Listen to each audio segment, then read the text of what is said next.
What's up, everyone, and welcome back to the Fast Life Podcast, which is brought to you by my helmet of choice, Simpson Motorcycle Helmets. Head on over to simpsonmotorcyclehelmets.com, check out all the models, finishes, and visor options, and get yourself dialed in with one of the best helmets on the market. That's simpsonmotorcyclehelmets.com and Simpson Motorcycle Helmets on Instagram. BoostedBrad.com is a great place to find some kick-ass products for your motorcycle. Brad has a product for any budget, from pegs to risers and everything in between. Check out all the products and dope apparel at boostedbrad.com and use Fast Life at checkout to save yourself 5%. And give Brad a follow on Instagram at BoostedBrad. Check him out. Lex and Moto is growing fast and looking to onboard new dealers in 2020. So whether you're a small independent shop or a 20,000 square foot mega store, Lex and Moto has a partnership that will work for you. With awesome new gear and more on the way, Lexan offers very competitive dealer margins, fast shipping, and great customer service. Email them at sales@lexanmotorcycle.com and be sure to check them out at Facebook at Lexan Moto USA and on Instagram at Lexan Moto. And don't forget, you can use Fast Life at checkout to save yourself 15% off your entire order. John Jessup's Dream Rides is the spot if you're looking to have anything done to your Harley Davidson. His shop in Stockton, California is the spot for in-house dyno tuning, parts, service, and bike sales. And if nothing else, head on over to teamdreamrides.com, which is offering 100 days same-as cash financing on all products. All you need is a job and a bank account. And don't forget to give John and the team a follow at DreamRidesJohn on Instagram. One of the best performance mods you can do to your Harley Davidson is the Thunder Max computer upgrade. Its ability to auto-tune to your bike's upgrades and riding conditions without the need of a dyno make it a no-brainer. Thunder Max is your go-to for reliable performance. To check out their ECM applications and many other products to give your Harley Davidson some new life, head on over to shoptmax.com and follow Thunder Max on Instagram at ThunderMaxEFI. Paint Huffer Metal Flake is killing the paint game with tons of great flakes, pearls, and other paint-related products. Check out painthuffer.com to see the vast amount of color options and get yourself stocked up with tape and many other items needed in the custom paint process. And don't forget to use FastLife12 at checkout for 10% off your order, as well as give them a follow on Instagram under Paint Huffer Metal Flake. Big Bear Performance is pushing the performance industry with many products to help your Harley look and, more importantly, perform better. Along with being the industry leader in Olin suspension sales, service, and tuning, check out BigBearPerformance.com and you can always give Kevin a call and get the info and answers for your motorcycle's upgrades at 909-479-7788. Welcome back, guys. We are back. If you guys didn't catch the last podcast, episode 123, I just want to, before we get into this one, I want to let you guys know that one's only available on our YouTube channel. And I didn't do that intentionally. I screwed up, and that's the only place that podcast is. So in the future, our video podcast will be done live, and then the audio will be released the next day. And in this case, the audio did not record. Therefore, the only copy is online. So if you're interested, go check out our YouTube. You can get to it by links on our website, fastlifegarage.com. And right next to that link is our Patreon, which is where you can support this podcast and help it grow into new and bigger things. In our next podcast release, we will be giving something away from either Lexan or possibly Boosted Brad. We'll see. Going to talk to some more people as well because I'm going to Phoenix tomorrow morning. So we'll see what happens. Looking forward to stacking up some more things on our Patreon giveaway system that we're trying to work so hard for you guys on. This podcast is the last one that I recorded while in California, and it's with Tony from Shred Moto Co. If you guys don't know him, he's a badass. He's been one of the guys pushing the whole track days on the dynas and on the he's doing a Fat Bob now, I believe. He's one of the guys that's really pioneering this thing, this whole movement, in my opinion, at least, and to my knowledge from the research I've done. So really glad to have him on and kind of share some of the backstory of of how he got into this type of riding in the first place, and talk a little bit about what it's like being at the track. And all I remember from walking away from this conversation was how ready I was to get out and go hit a track day, which is the same thing that happened when I talked to, the Average Life of Bob or Wes, the dude from Austin that he ain't got no feet. Anyway, it was a really great conversation, very informative, and I hope you guys find some value in it. Here he is, Tony, Shred Moto Co. Hey guys, you ready to let the dogs out? Fast Life Podcast. Ready? Yeah, I'm ready, dog. Fucking we're rolling. Oh, sweet. Hello. Tony, Shred Moto Co. What's happening? Dude, when'd you learn to ride like this? Right into it, right? Right. You always been on the Harley thing, or did you kind of evolve from the sport bike shit? No, I never rode sport bikes. For real? Yeah. I like that a lot. I started on Harleys, and Here, put this like right here. yeah, I started on Harleys, and that's just, people ask me all the time, why don't you go race a sport bike? And I'm like, well, I ride Harleys. You know Yeah. what I mean? Like, that's just, and I want to race Harley. Like, I want to race my Harley. So There, that's been the common thing with this whole new trend of performance Harley Davidson riding and motorcycles, that you have to ask yourself, like, you got a sport bike, you can go get a $2,500 sport bike used that outperforms it, but yeah. to me, it's the same thing like you just said. There's no glory in that. There's nothing cool about that. It's kind of like you didn't earn it. It's like almost. cheat codes. Cheat codes, for me. yeah. Like it's like a game genie. Like playing video games, like Yeah. typing in some cheat codes, because it makes it. Now, I'm not talking shit to the sport bike guys out there racing, because I mean that's some high speed stuff, and they're getting gnarly. I enjoy being on my Harley. Yeah. So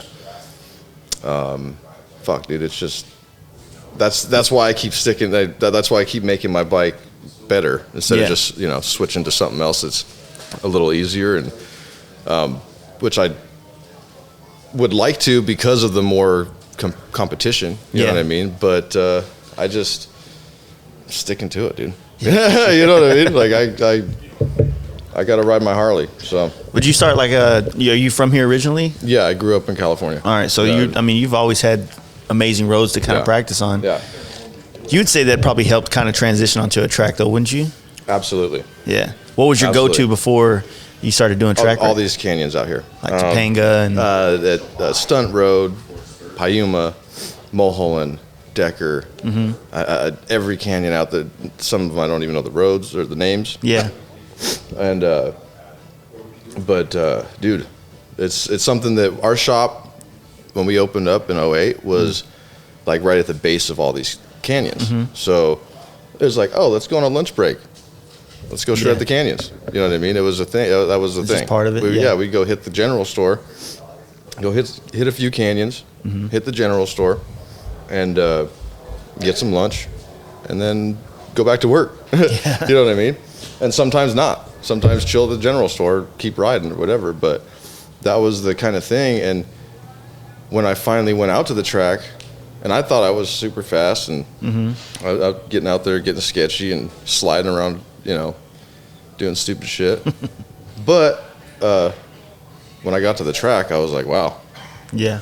super slow. Did you do like do y'all have that deal out there where they kind of, like I was explaining earlier, where you do like a little bit of classroom, a little bit of track work, or was it like just? No, I just jumped into a track day and signed up for the beginner class. And I was super nervous, because you got out there and you're on a racetrack. You know what I mean? You're like, whoa. And so for the beginner, they normally have beginner, intermediate, and advanced.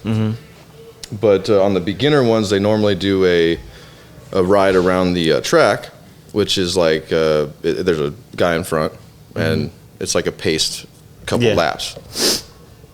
As soon as we went around turn one, I was like, dude, this is like a huge fucking canyon. You know what I mean? Like, I was just There's like, a lot of all of a space, sudden, too. it was like a 40-foot wide canyon with no cliffs, bro. Yeah. That's what I enjoy. And I mean, the thing, I've ridden some of the canyons, and what would scare me about it is like the washouts in some areas. There is none on most of them. Oh, for Like where we ride, like the canyons that we ride out there, there is no oh shit, it's down the hill. Yeah, you know. So that's the difference. Like, I crashed at 110 on the racetrack. Yeah. That Dyna that's in there, but I walked away. Yeah. And you can't do that shit in the canyon. That's the difference. You know what I mean? So does that give you more confidence riding on the track, knowing that, you know, if you make a mistake, then you're probably going to walk away from it as opposed to it? Yeah. Absolutely. How did that, like, back in the day, like doing those canyons, like how did that become, was it a slow process going from like, let's just rip this canyon real quick to, yo, like this is the thing to do, you know? No, there was, we had a couple like customers, we had a couple like homies that hung around the shop, you know, and these kids, we were building their bikes up. We're like, oh, we need to be higher, you know? We're scraping. So we started putting taller shocks on the stuff and started raising our bikes up. We had these like Frankenstein looking bikes with used parts and shit, you know? Yeah. And that's how my bike always was, at least. The customers' bikes were a little nicer because they had money to put into them. But we'd raise them up a couple inches and started figuring out that like these bikes like you could have fun with them instead of just like going around the corner and you know, and have to go slow. And I fell in love with that shit. I started on my Ironhead in the canyons. Sporty? And it was an 84 Ironhead that I bought. Me and Brian, my brother, we actually bought it because I didn't have a bike at the time. And dude, I'd go out and rip with these kids, you know, on their Dynas, and I'd be on this little Ironhead, you know, hauling ass, like catching up in the corners. Yeah. And then I ended up selling my truck and getting the Dyna, and then it was pretty much just R&D ever since then, you know, trying to go faster. And then So this all started taking place around 08, is that what you said, or? probably around 2010, you know what I mean? Because we opened our shop in 08, and I had a Sporty that was custom with no front brake. And when I lived, you know, coming from Arizona, when I went to school out there, it was all flat, straight line stuff. So my Sporty was slammed, jockey shift, no front brake. Yeah. That was like, and I rode that thing back and forth. But I moved out here, and dude, it it all evolved. You know what I mean? So What was the shop called, the first one? it was the 27 cycles. 27 Cycles? Yeah. Okay. Is it still around, or they? No, we dissolved that basically. Okay. So me and Brian, my brother, we just one day we're like, you know what? Let's not do this anymore. And he went off and did something else. I was going to go off and do something else. And you know, the Shred Moto Co. was kind of like our little parts thing that we did. You know, our shop was 27 Cycles, and we started this little parts page thing, you know. And now we're here. You know, Fast forward. Yeah, fast forward. But yeah, it's you know, when we opened up in 08, that shit was, we're newbies, you know what I mean? And then 2010 we started riding the Dynas out there. Fast forward a couple years past that, we moved. You know, a lot of shit happened since then. But it's you know, Shred Moto Co. is now kind of like the garage kind of setting where we do our daily jobs. Yeah. But we come to the garage and get to do what we can while we're here. You know what I mean? So you witnessed it. You showed up here. We're moving shit around and just trying to get shit ready, you know, so. Oh, yeah, you got a track day this weekend, or? No, I actually don't. Yesterday, I took my bike to Vance and Hines. They're going to try to make that bike quiet because I got a race coming up at Laguna Seca in a couple weeks. Have you ridden that track before? No, I have not. So it's going to be fun. I have a practice day on Friday, then I race on Saturday. Nice. So I'll get some good practice in. Didn't Big Bear set up your bike? Is it yours? He set up the suspension now. Yeah. So now he's like kind of tuning my suspension and doing that shit. So how'd you like riding with the new Olin setup versus? It was dope, dude. You know. Yeah. The other setup's great too. I started off with Russ Warnemont and like GP suspension, you know, and these are companies that are great. They're great for the road, and basically they just didn't have the time to go farther with my race program. Yeah. And Kevin is just someone that wants to be part of the race program. He nerds out on suspension for sure. Yeah. So he's other than that, like the suspension, it's it's still a work in progress. You know what I mean? But I love it. I mean, I rode the bike once since we changed the suspension, and so I need a little bit more time on there. And y'all's you did it on a was it the Fat Bob? 2018 Fat Bob. Nice, Yeah. nice. Yeah. I felt like that one had the most like sporty stance to it out of all of them. To be Honestly, that came about because I totaled the Dyna. But honestly, I saw. Go ahead. We got a timeout? No. Right on. So, I,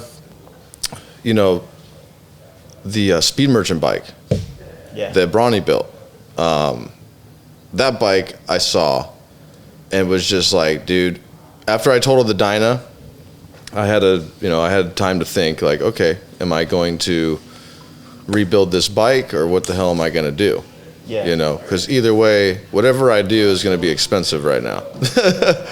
So, but I was sitting in the office and looking at that bike, and I just go, you know what? I think that's, because that's the bike that's gonna achieve my goals, if anything. Yeah. Which my goals are to compete against sport bikes. You know what I mean? Which is crazy, but I'm trying to get up to, competitive with at least like, at least the XR 1200 and like those lap times. I'm trying to beat those lap times. Do you feel like it's achievable? Yeah, absolutely. For sure, yeah. Yeah. Yeah, so you gotta understand, like I don't know hardly shit, so Yeah. I'm gonna be asking questions like, No, it's all good, and you got to keep asking me questions because I'm gonna jump all over the place because because safety meetings make me do that sometimes. But, yeah, what were we talking about? well, I guess we were talking about like you were 2000, you got the Dyna and then Yeah. you totaled that, and so you were running. That was the Speed Merchant one. No. The Dyna was just my bike that I was building. Yeah. My personal road riding bike that I Yeah. rode on the street. I rode thousands of miles on the road, right? Yeah. Like I never canyon shredding is like what we used to call it. Was like what we would do on Saturday, Sunday, or like on a random Tuesday. Yeah. When there was nobody. We didn't really do it on Sunday or Saturday because there was a lot of traffic out there. Yeah. Now I'm remembering, like we would like to go out there Tuesday, Wednesday, Thursday in the middle of the day. Excuse me, in the middle of the day when there's nobody out there, because we'd be out there like hauling ass. Yeah. Me and a couple of these kids, we'd be out there 3 deep, like just almost touching tires, like trying to pass each other. And I'm like, dude, this would be so rad if we were like racing, like Yeah. for real, And it's funny because I still got pictures where we were sitting around talking about that. Like, dude, back then we were like, that'd be fucking cool if we could go do this on a racetrack. Yeah, You know what I mean? sure. And now we're doing that shit, But the Dyna was just like I wasn't even like sponsored from try to point at your mouth every time. the Dyna wasn't really sponsored Yeah. by a lot of people. Towards the end, there's a few people like threw in some parts when I started racing it on the track. Actually, Yeah. you know what I mean. But everything was built and paid for by me. It had a Dark Horse crank, Mackie 100 horsepower, 95-inch, motor that I built that was for the road. Yeah. You know what I mean? Not for the track. It was to be. It was to last. Yeah. You know what I mean? Like, So you can do both. And it's still that bike is totaled. I don't know if you saw it. Yeah, But that bike's totaled. I ripped that motor out and I sold it to a homie, and he runs it in his, stunt bike. That motor's still ripping, yeah. So that bike I had for a long time, and used to be called the Teal Steel because it was It was teal. Yeah. It was like an aquamarine color or whatever the hell they call Yeah. it. And I would be out there shredding and be like a blur, And that bike turned into the race bike. Eventually, I kept swapping back and forth, putting headlights, and yeah. then I said, "Fuck that! I'm turn just into a full racing." race Yeah, because then I ended up doing track days like every other weekend, and I was loving it. How was it like with you and your boys when you were hitting those canyons? Like, just like kind of like you were saying, you guys would be out there and you'd be like, we should be racing these things. Yeah. I mean, how bad was it? Did the cops ever catch on to that shit, or was it ever, No, we were all right because we did it during like hours that the cops weren't really out there. Yeah. You know what I mean? And I stopped doing the canyons when I broke my leg. Mm-hmm. Wasn't in the canyons that I broke my leg, but I had stopped, pretty much going out there in the canyons and doing that shit, which was about 6 years ago. Okay. You know what I mean? And like 3-4 years ago is when we started the track stuff. So ever since then, the canyons don't really, Who was that dude that got real? That like video went viral on the like dying of ripping around corners and kind of sliding out a little bit. Yeah, that was a dude that he came from sport bikes. He was one of the guys out there in the canyons always. He came around to the Harley world finally. Yeah, and we were working with him, helping him out with some parts and shit back in the day. That was Zach. And that fool, he can ride. I've raced against him a few times, and I can't wait to race him again. Yeah, you know what I mean. But have you noticed, like, since you guys started doing it, and it became like I feel like it became like a part of that was right after I broke my leg. Oh, it was? So and I wasn't going in the canyons, so I said, you know what, this fool fucking hauls ass in the canyons too. Let me help. Like, let's fucking, but. Let's do some shit here, you know what I mean? And then he moved on, you know what I mean? But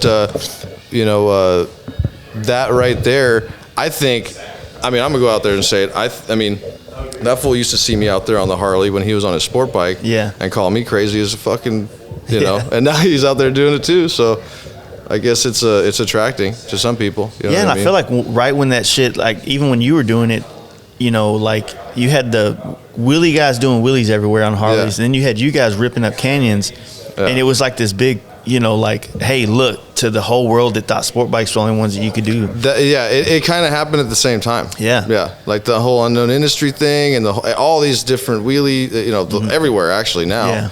But I'm personal friends with a couple, of the unknown guys, and I remember when that shit started kicking off gnarly. You know? But like that right there opened up everybody's eyes to Harleys, and we were just kind of like the crazy dudes in the canyons, you know what I mean?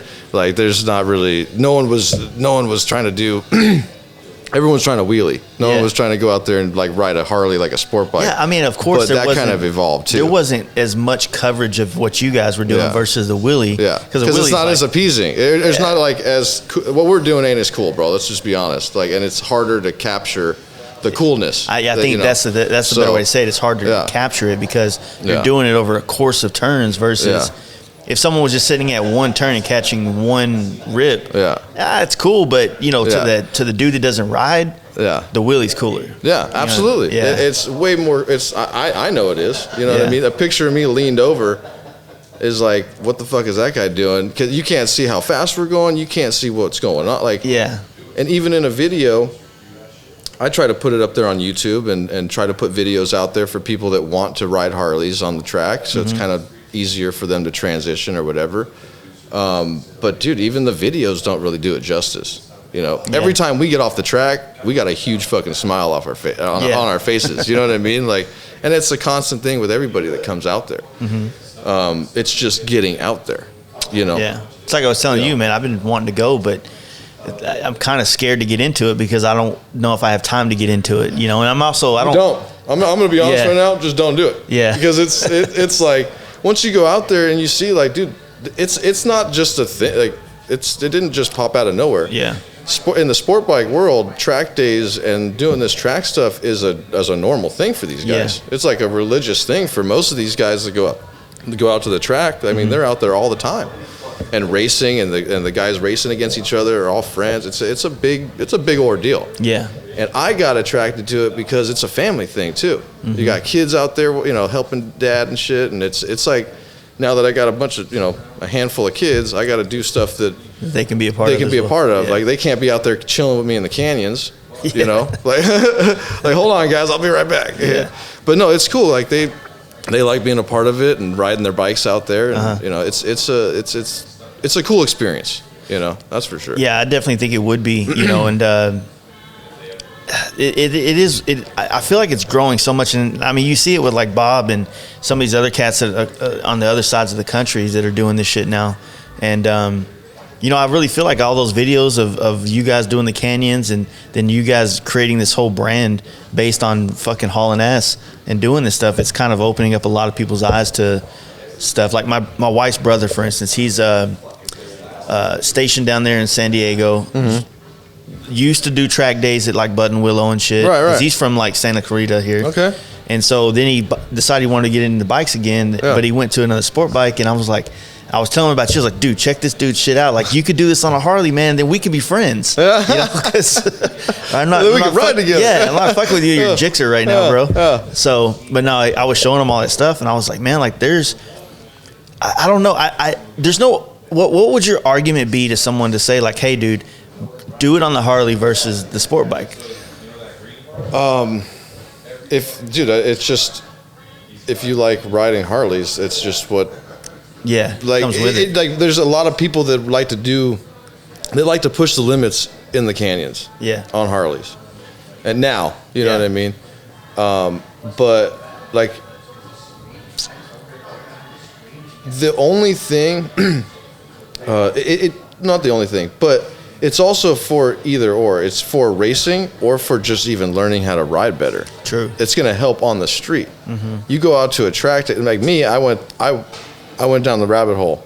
I'm racing at track days and that's like that's life now. Yeah. You know what I mean? And but going out and suiting up, going out and hitting a track day once a month or 2 times a year or something like that is going to sharpen up your skills on the street, dude. But, you know, that's what I like. It's not even if you're trying to go out there and race. Like, if you have a bike, whether it's stock or a performance Harley, go out there and hit a track day. It is fun. That's the reason why I wanted to go, and I do intend on doing this track day, because I want that. Because when I go ride with guys like Bob and Sturgis, it's like, not being able to keep up with them in these corners sometimes is just like a very like, makes me feel like a pussy. You know what I'm saying? And it's like you, and then my other buddy Steve Chamberlain, and the way he rides, and like Bob and you know, Mark down at Texas Performance, these guys all want to do this track stuff, but it's so small of a group on that side, you know what I mean, of the country.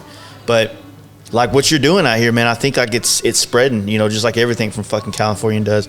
I feel like you guys are gonna be the first ones to get the zombie apocalypse and fuck us all the same way. Probably. I'm gonna be blasting those motherfuckers all day too. Yeah. But yeah, actually in LA, there's plenty of zombies walking around. Yeah. You know, so. I'm staying in Venice right now. Okay, so you've seen a few of them. No, man, you know, like, it's been like, of course I was always like, when we were hitting the canyons, like, yeah, I want to go race on a racetrack. A few years ago is when I seen them guys in Japan doing it. Like, these guys are already out there racing Harleys. Oh, like, yeah, I didn't know that. Oh, dude, there's a few guys out there that I follow, and they're out there on some of them are on XRs, but like FXRs, and these guys are hauling ass and racing, and there's like a whole class of them out there. And I'm like, dude, if these guys are out there doing it, what the fuck? Why can't we be out there doing it? Yeah. But it's expensive, and it's fucking hard, and it's time consuming, and it's something that I believe will catch on eventually, because the sport bike shit did. Yeah. If the sport bikes can, you know, like, that world is so involved and wrapped around, like, and that's it's a very good learning experience, or it's fun, and even to go out and race, it's a great experience to go like amateur road race. It's fucking like lining up and hitting the.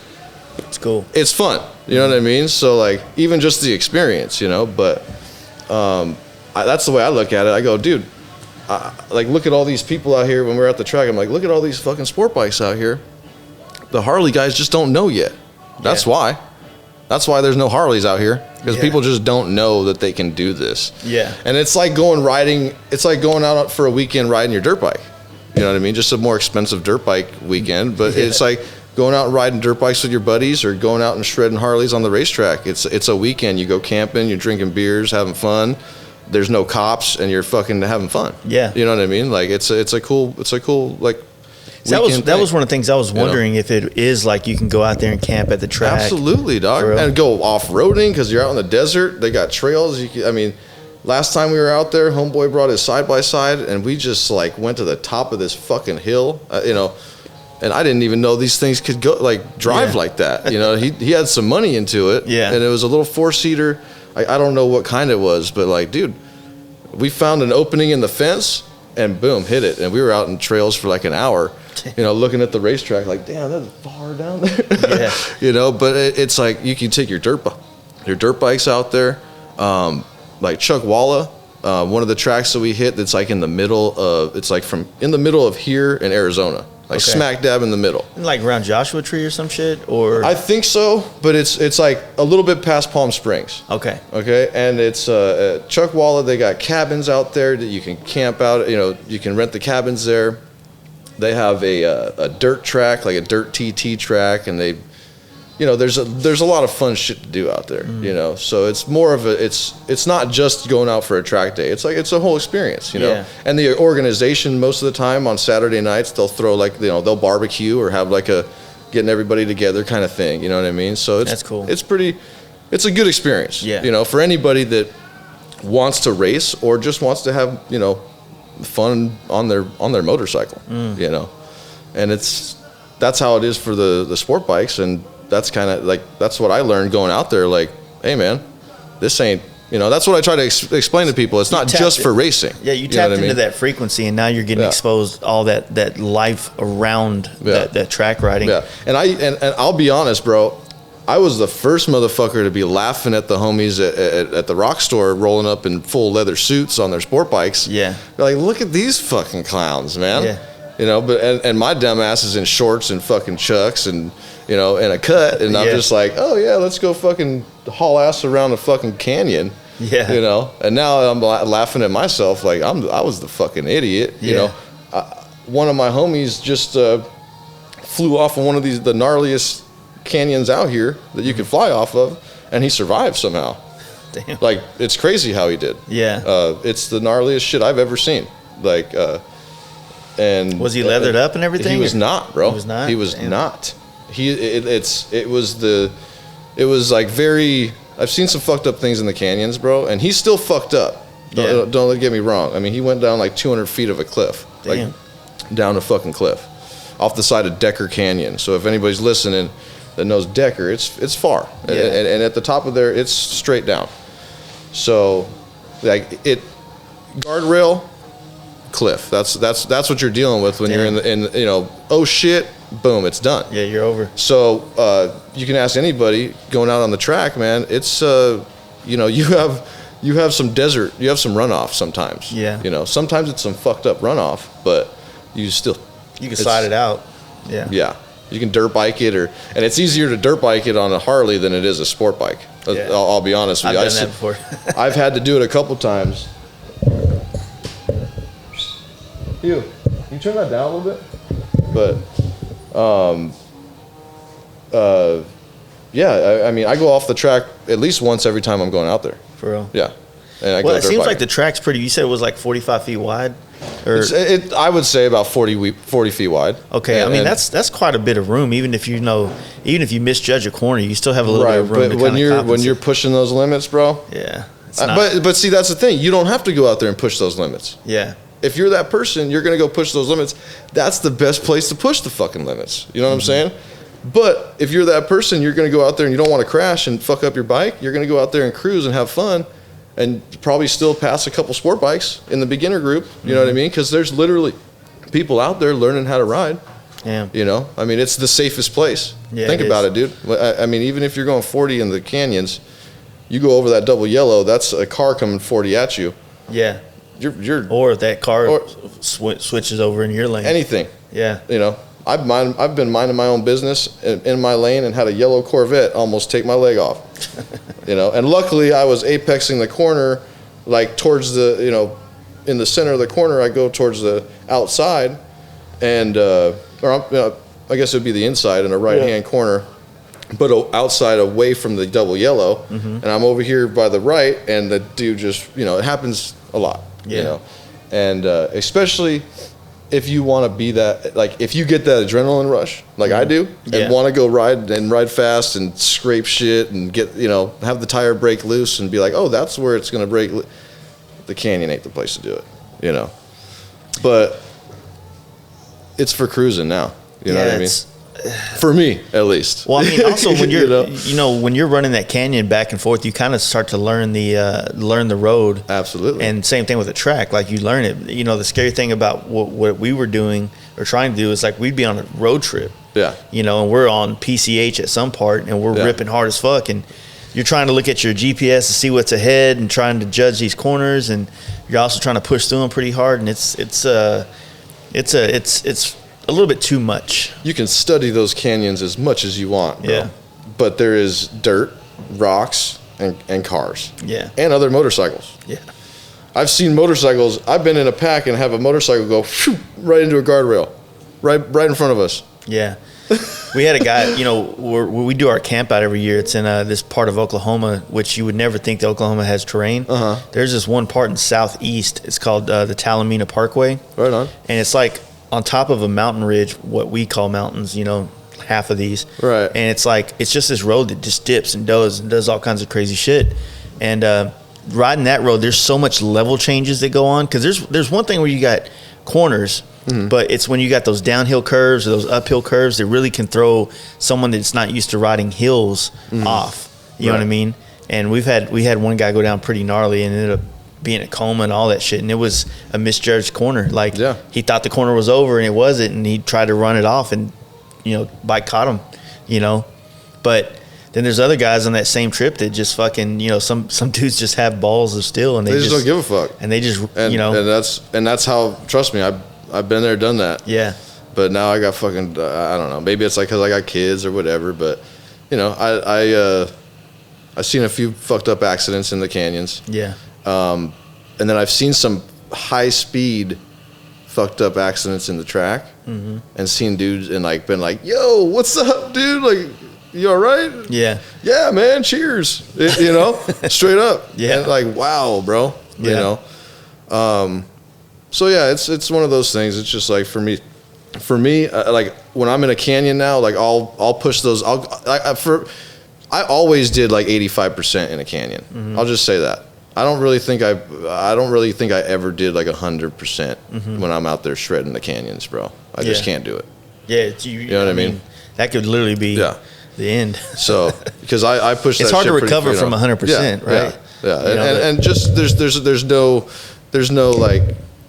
give out there. You know what I mean? So when I'm pushing that shit, and of course there's been plenty of times I've been out there pushing it 100% probably, but I just, even when we were out there shredding, dude, I would always be like, I'd always have a little bit of room to be able to dip in if I needed to, or to be, you know, get out of the way. You know, so maybe that's just me and how I think, but I would always, you know, I was not slow out there, even at 85%. You know what I mean? So, how was it like the first time you? I mean, what was it? What was the deciding factor to get you to go to the track? Just when I found out that people rented the racetrack and you could pay money to go ride it. Yeah, I didn't even know that. He just my neighbor. He's not here anymore, but he races cars. Actually, this guy was next to us for a few years. He goes, "Bro, like, why don't you guys just go to the racetrack?" And I'm like, "What are you talking about?" He's like, "Dude, look at these track," because he rode bikes too. He went to a couple bike track days, but he was full into racing cars and like souped up cars and shit. He raced like a M30 or something, like a little. It's like a very competitive race class, I guess he said. You know, he used to race like Evos and fast, like gnarly cars, but yeah. But anyways, he's the one that told me. He goes, "Why don't you guys, like, you guys are fucking doing gnarly shit out in the canyons, you know? Why don't you go to a track day?" And he showed me a track day, and I signed up, and fucking that was it. Yeah. Like, straight up, you know? So what was it like going up to the first day? Was it like kind of nerve-wracking? Absolutely. You feel like the first day at the gym? Yeah, I mean, we had already developed our parts, our shred pegs that raise your feet up. So, like, you know, we're out there pushing the limits, you know? Yeah. And, like, even on the canyons. And I was pretty confident. Like, dude, I can ride pretty fucking gnarly. Like, I ride on my sidewalls on the K591s and shit sometimes. Like, it, and, but even that, like, I was like, wow, I'm at a racetrack. This is gnarly. We got rules and we're suited up. And, you know, it was nerve-wracking. But once I got on the track, like that shit all went away.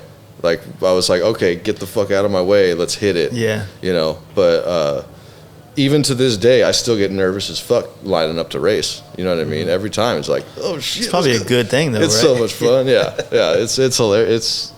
It's a good time, dude. But yeah, it's definitely something that's a little, still to this day, nerve-wracking. So you know? when you started riding the canyons before you went to the track, like, you know, obviously you developed the shred pegs to kind of give you ground clearance. Yeah. What were some of the other things that you were noticing about your bike that was really hindering you from, you know, achieving those corners the way you do now? To just ground clearance. Ground clearance. Yeah.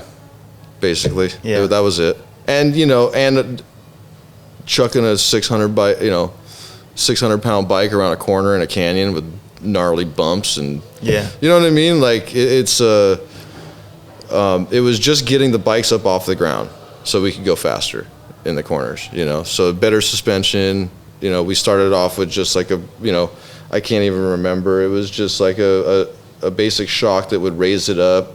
And then we're like, oh, now we need a better shock. And then we, you know, it just evolved from there. We kept getting better. And doing it on dynos, it wasn't like you wouldn't really get to the wobble situation on the dyno because that's usually more of a high speed thing, or right. I mean, it's just, I don't know. I guess it would still matter. You could still disrupt the drivetrain in a corner, and it could still fucking make you, you know, yeah. Yeah. So you would have to ride that wobble out. Oh, basically. Yeah. And of course, sometimes it would just be like boom, boom, you know, but you'd still hit it, you know.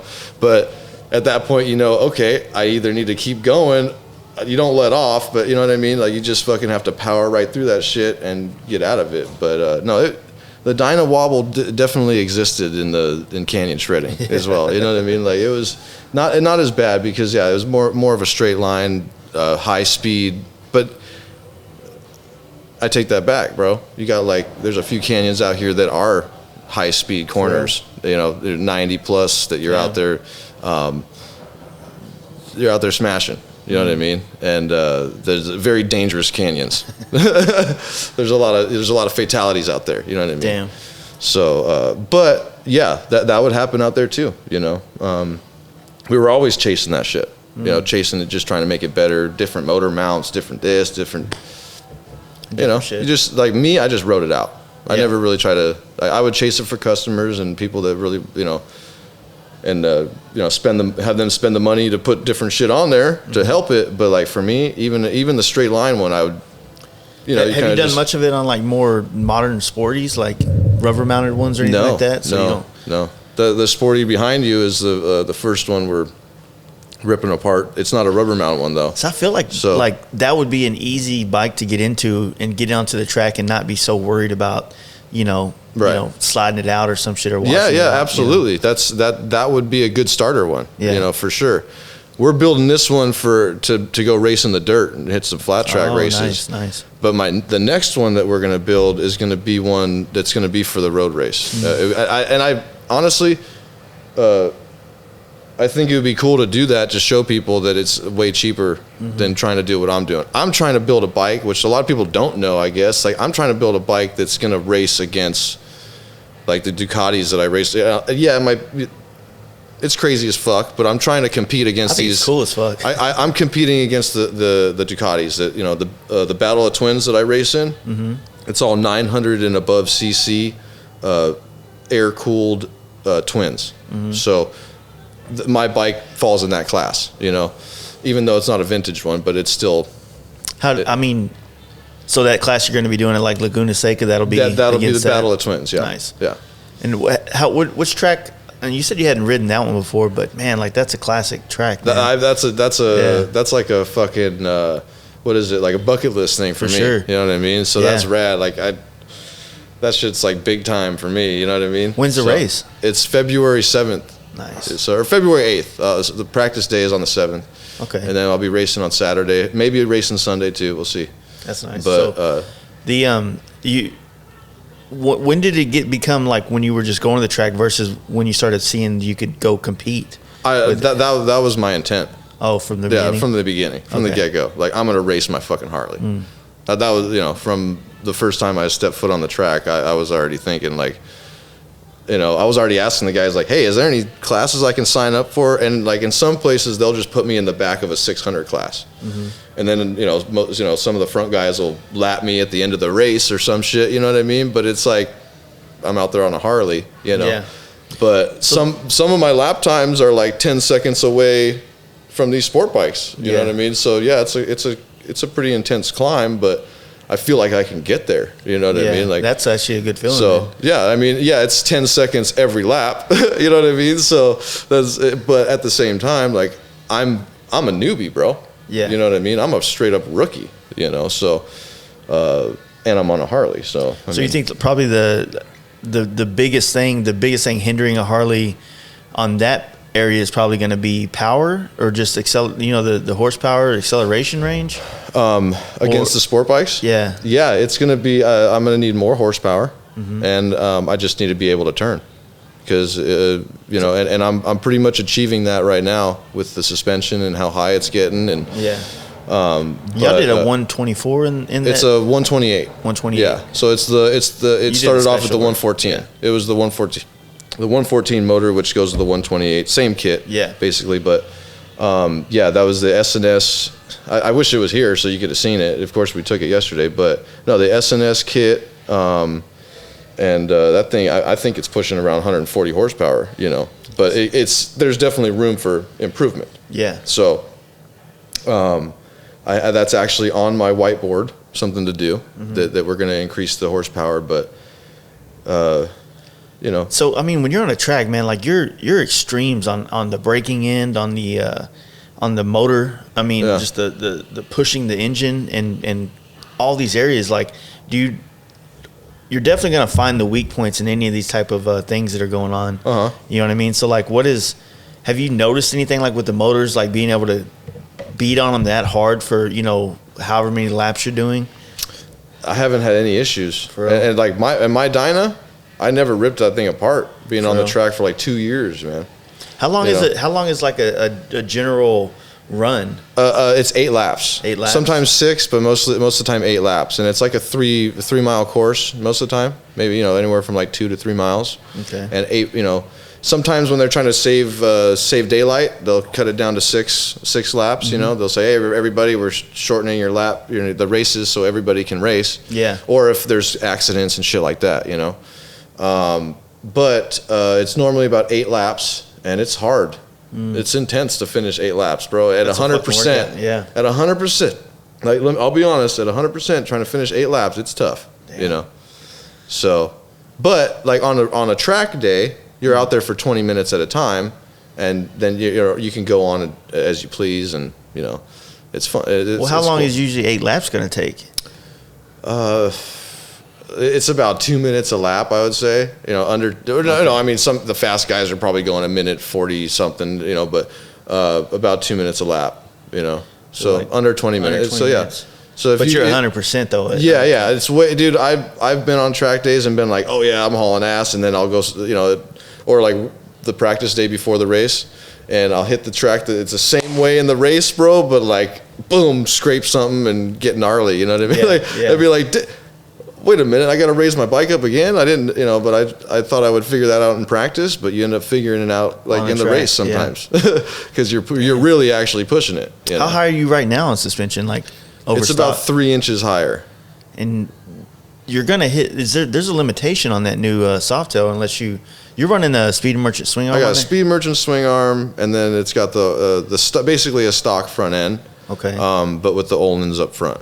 So, but yeah, I had to do a couple modifications to get the swing arm to even extend that high, or that low, or whatever you say. But yeah, it could go. It's pretty much where it needs to be now, and we'll see. I had surgery to remove all the hardware out of my leg, like last May, I think it was. So I haven't really been on the track much since then. So, I'll figure it out when I get out there. Yeah, I'll figure it out in a couple of weeks when we get out to Laguna Seca. You know what I mean? So, Kevin's got a couple things he's going to do to the suspension and obviously the pipe, but getting everything up off the ground and where I need to do and be comfortable, we're pretty much achieving that now. Like with the Speed Merchant mids and the Vance and Hines pipe, and it's getting there. The what have you found like bar height has been the most best for you? I have like the 4-inch. For the racetrack, Yeah. I had to lower it from what I was comfortable on, like on the Dyna. Yeah. I had like the 7s with like a 3 or 4 inch rise bar. Yeah. And I went to the 4-inch risers with the same handlebar. You know what I mean? And now on the Fat Bob, I'm on the 4-inch risers with just like a 2-inch rise. You know, but the lower is kind of better as far as like reaching and stuff like that on the track. You know. Yeah. But it's still achievable. You know what I mean? I had 12-inch high handlebars, and I was out there smashing on. You know what I mean? But like to go faster and to shave seconds you gotta start changing shit up. You know, Yeah. and that's why that bike, if you saw it, it ain't a street bike. Like it's that thing. It would be too gnarly for me to go out and hit the canyons with. Have you kind of like stay off the street quite a bit more? Yeah. Or Yeah. that's what I hear about a lot of people. They say they get on the track and then like the street riding becomes. Yeah, I turn into a lame, bro. Yeah. I used to talk shit. I actually talked to a couple of my homies that are, so they've been riding for way longer than I have, and they too they do land speed racing and shit like that, and they're like, bro, we don't ever ride, like we're not the basically we're the lame motherfuckers now that don't ride, and we're just trailing our shit to go do shit, but we're doing kind of cool shit, so I guess it's all right. You know what I mean? But yeah, like I don't right now I don't have a street bike to ride on the street, but I will again. I've been riding that purple T-Sport out there that we've just picked up, been cruising, but it's cool. It's bone stock, and I'm having fun on it. Yeah, which is insane for me. You know what I mean? Like just going out and cruising. Feeling, yeah, for sure. I get that feeling of like just having a bike that doesn't have anything done to it, and you're just kind of remembering. It's good to have both to compare. Well, but I haven't had a bike like that in a minute. In a minute, and I would never want to ride a bike like that with the handlebars and stock suspension and shit like that. But after all the racing and shit I've done, the seat time on the track, it was kind of appealing to me, which is weird. Like when we bought that thing, I rode it home about 40 miles, and I had a huge grin on my face. Like, did you get a good deal on it? Yeah, it was a good deal. Cool, yeah. cool. But it was just a super clean thing. But the fact is that I actually rode it and had fun. Like, and it tripped me out personally, because I was just like, dude, like when I got it back here, the shocks are leaking. It's got stock handlebars, and it's just like stock seat, just like super uncomfortable. But I had a smile on my face, like, wow, that was enjoyable. But it's because I'm always on the bike, and it's fucking intense. Every time I'm on the bike, I'm like, I'm going after it. You know what I mean? Yeah. So now it was just like it made me remember, like, oh shit, that's why I started riding in the first place. Yeah. You know what I mean? Was that reason? It's good to have those kind of things that kind of bring you back to center. You know what I mean? What about like your old lady? Is she like getting out on the bike at all or anything? Or? She hates me right now because I don't have a bike on the street. Oh, that's good then. Yeah. At least she's into it. She loves riding on the back. She loves going for a cruise, and that's cool for me too, because it makes me slow down a little bit and shit. But she loves, I took her out on that stock T-Sport, man. We went out and hit the beach and shit, and it was great. And that's like, again, it blows my mind that I'm saying that about a stock motorcycle, Yeah, well, I think it's good to have both, man. Yeah. You got your fucking, you get your 9mm and you got your fucking tactical weapon over there. You know what I mean? So, what about since you started doing this and become like the poster child more or less for this world of like track riding, like what have you seen as far as like the rest of the country kind of reaching out to you and kind of, I mean, I'm sure you get people ask me questions all the time, and they'll ask me what do they use here, what this and that. I try to help people as much as I can, dude. Because honestly, I'm just here to like, I want more people to ride Harleys on the track, so I have someone to race. Yeah, theoretically, but it's I think it's enjoyable, and I think it's it's something that could help a lot of people. Whether they either learn how to ride better or get addicted to racing and this lifestyle, because all it does is make you want to be better and healthier and faster and You know what I mean? And just that's kind of what it was for me. You know what I mean? So, man, you need to get like probably. Man, there's so many like tracks out there, and like I said, meeting guys like Bob and shit, and seeing what they do, and Bob gets out and still rides and stuff. Yeah, absolutely. He actually rides his track bike on the street. Yeah. No, and that's rad, dude. Yeah, he's always riding. He's always going to the campouts and shit. I follow him, and I'm always talking to him and shit, and I love it. Like that's the thing, and I love that's possible. Still, I like that he's showing people you don't have to have just a track bike. Yeah. You know what I mean? Eventually, that bike, I guarantee you, is going to turn into a race bike, and he's going to have something else to ride. Because you catch the bug, bro, it's going to happen. Yeah. Because it's annoying going back and forth and taking shit off and swapping it back. You know what I mean? It gets to the point when you're racing that much that it's just a nuisance. And okay, now I have a race bike. You know what I mean? Whether it's that bike or another one, but you know what I mean? It's probably just like a lot of other things are in our Harley world, is that everything's new, and it's like maybe within this next 5 years, as you continue to do it and then the influence grows, you'll start seeing more Harleys getting on the street. Oh, absolutely. And but like I was saying about like even like Wes, the guy that we did the podcast with, how he had the Road Glide out there, but the Road Glide out there is a huge fucking bike. It's ridiculous. To get competitive with. Yes, absolutely. Number one. Yeah. And number two, the fool's out there doing it with prosthetics, bro. Yeah. And that's fucking blows my mind, bro. Exactly. I like mad props to that motherfucker, whatever bike he's on, bro. I mean, like straight the fuck up, dude. That's rad. Austin down there has pretty good, I wouldn't call them canyon, but hilly terrain, so you can get some good riding. And he'd be out there trying to rip corners doing that too. And I get it why he evolved into wanting, because he bought a straight track bike. Yeah, absolutely.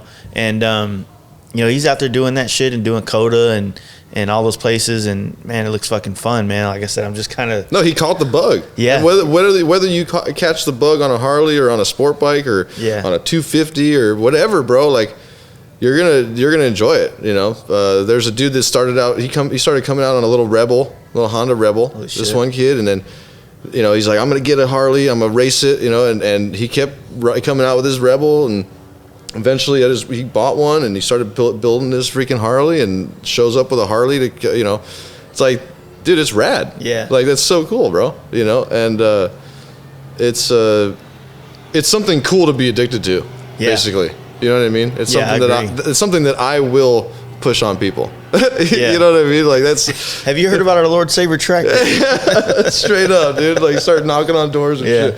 But no, it's fun, dude. So how's the setup here at Shred Moto, like with the collection of guys? I mean, what's the rundown here? Right here, it's me, my buddy Hugh. We're basically trying this shit. Then we got our buddy Zach that he does like photography, and he helps us with the podcast stuff and just doing that kind of shit, and then that's basically it. So it's not like a place. Is this a place open to the public to get their stuff worked on? It is. Yeah, it is. Okay. I'm here like 2 days a week full time, or 1 day a week full, and then partly the other day. But right now I got to work another job, and I'm here. I come here at nights and shit. So if there is a bike to work on, I come after. Most nights I actually come after.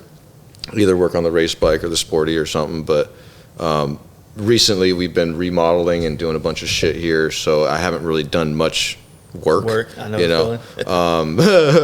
And you just did your shop and shit recently too, right? So I mean, I seen that. Yeah, it's a mess too. It's like trying to get back in the swing of actually doing things that pay the bills. Yeah. I thought I was going to be able to work on the shop and work on like one or the other, but. The whole time you're trying to work on the things that are paying the bills, you're looking at that project that you started over there that all you can think about. You off. Yeah, it's like, fuck, I need to go there and finish this so I can like focus on things. But like literally that's what I was doing when you showed up here earlier. Yeah. Like getting that sport bike out and reorganizing this shit, because like I kind of set everything up to like mock it up. Yeah. And then I moved over to working on other shit. And I was like, you know what? I finally got to do this right now. It's the same shit, but it's a constant battle. We got... but yeah, it's basically it's our little shop to work on bikes, and when I'm here more, we will start working on customer bikes and shit, and we're by appointment only right now. Yeah.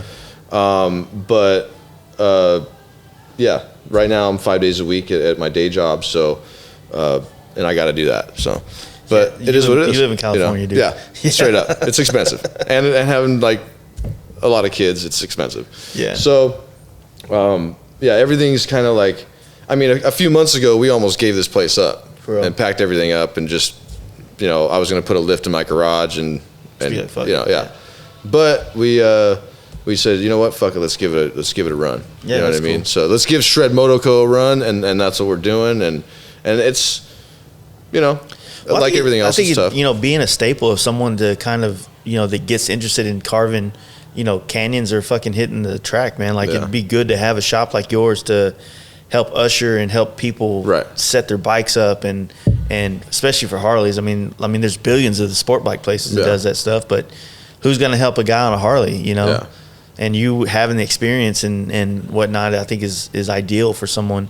Plus, I mean, like you said, you went to MMI and all that shit, so you have the ability to wrench.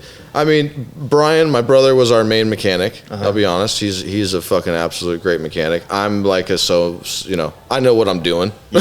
You know what I mean? I'm putting my bike together. So, but it's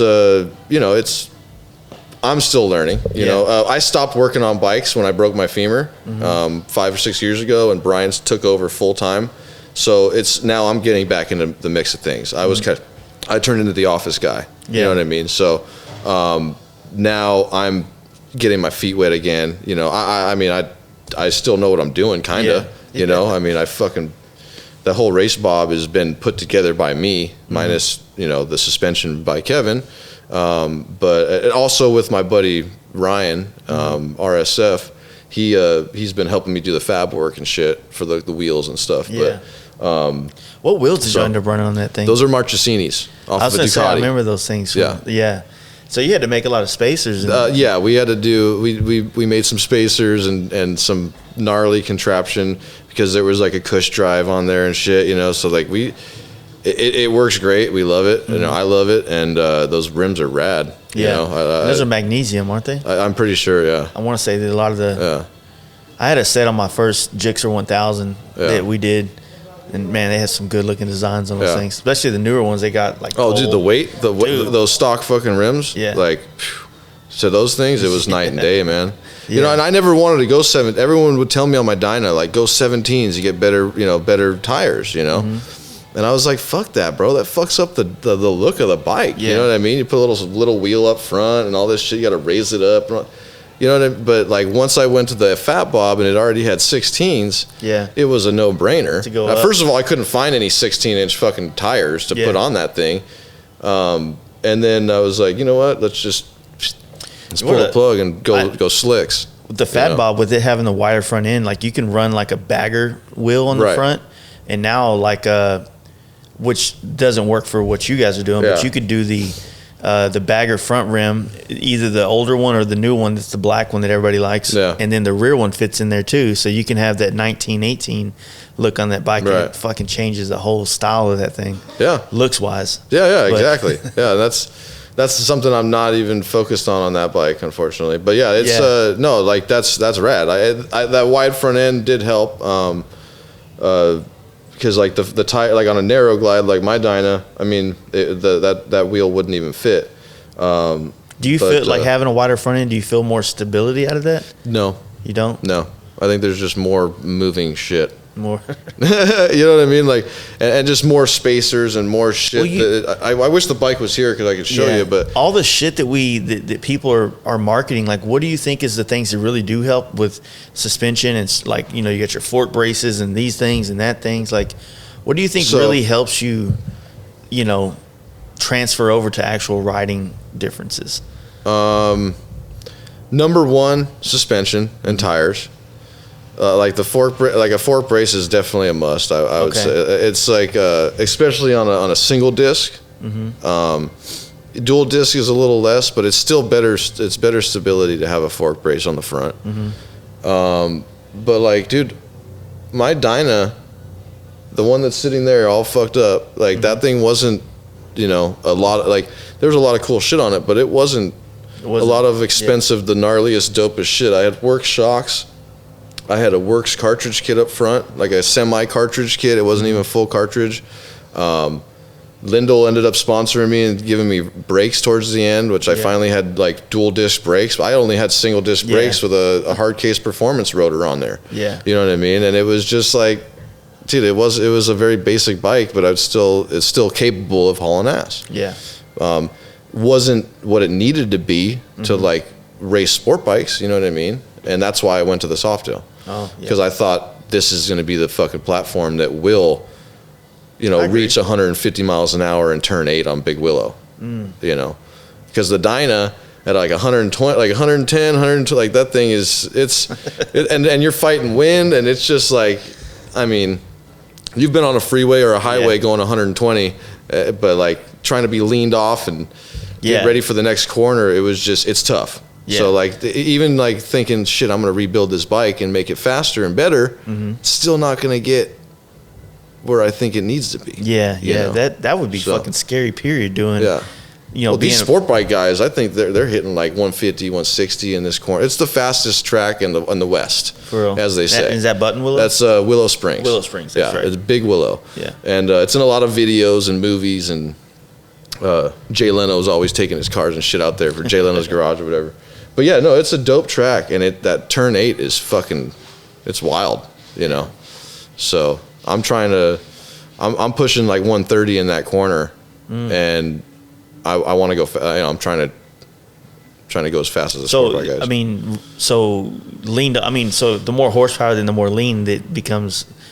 So it's like those are the two pendulum, or the two the scale situation. Yeah. No, it's being able to go fast and lean over is definitely the Harley's biggest issue. Yeah, have you done much riding on the baggers at all to just see what they feel like, even trying to push them through any corners? I have, but like a fully built like Big Bear. What did you think about that one? I thought it was fun. Did you ride the white one? No, it's like all carbon fiber. Okay.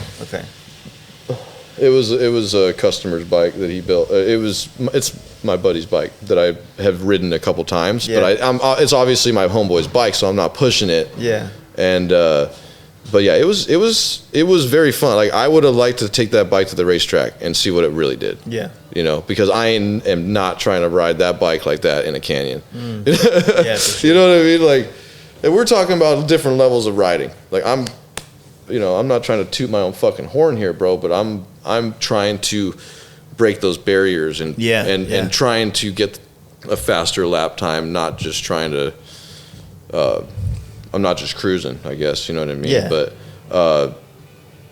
and I'm also on a track, so it's completely different riding. You know what I mean? You can't a racetrack is like, that's what they explained to me, dude. Racetrack is designed to throw the rider off in these corners. It's literally designed like that. Yeah. The canyon is designed to get you around the mountain the safest and easiest way possible. So it's almost like canyon riding, but then they throw in little fucking hips and you know, off camber shit, and it's fun. It's, you know, the racetrack is designed to make you work.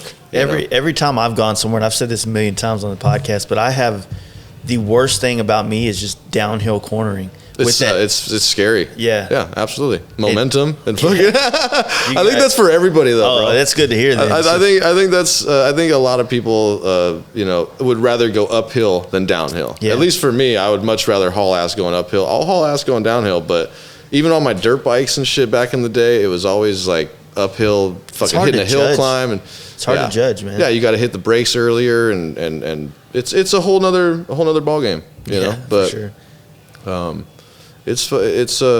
It's better to learn all that shit at the track. Yeah. Let's just be. I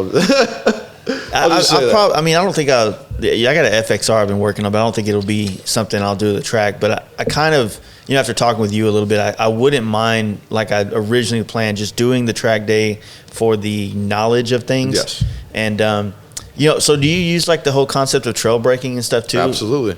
Yeah. And I'm still a student. Yeah. I am still a 100% student, bro. I'm learning. I'm going to be doing a few classes and like schooling and shit, you know what I mean? Because I want to learn how to ride better. Yeah. I didn't grow up racing, or, you know, I had a dirt bike when I was in my teens and shit, you know, but Like I didn't grow up as a kid riding dirt bikes and fucking and stuff like that, or racing, mind you. But it's that's something that I'm still working on as of now. Like I'm getting better, and every time I go out there, I'm practicing something else. I'm taking notes. It used to be like going out and having fun with the homies, and now I'm out there fucking jotting down notes and like fucking tire temperatures and PSI. Like, oh, it's crazy. Track temperatures and.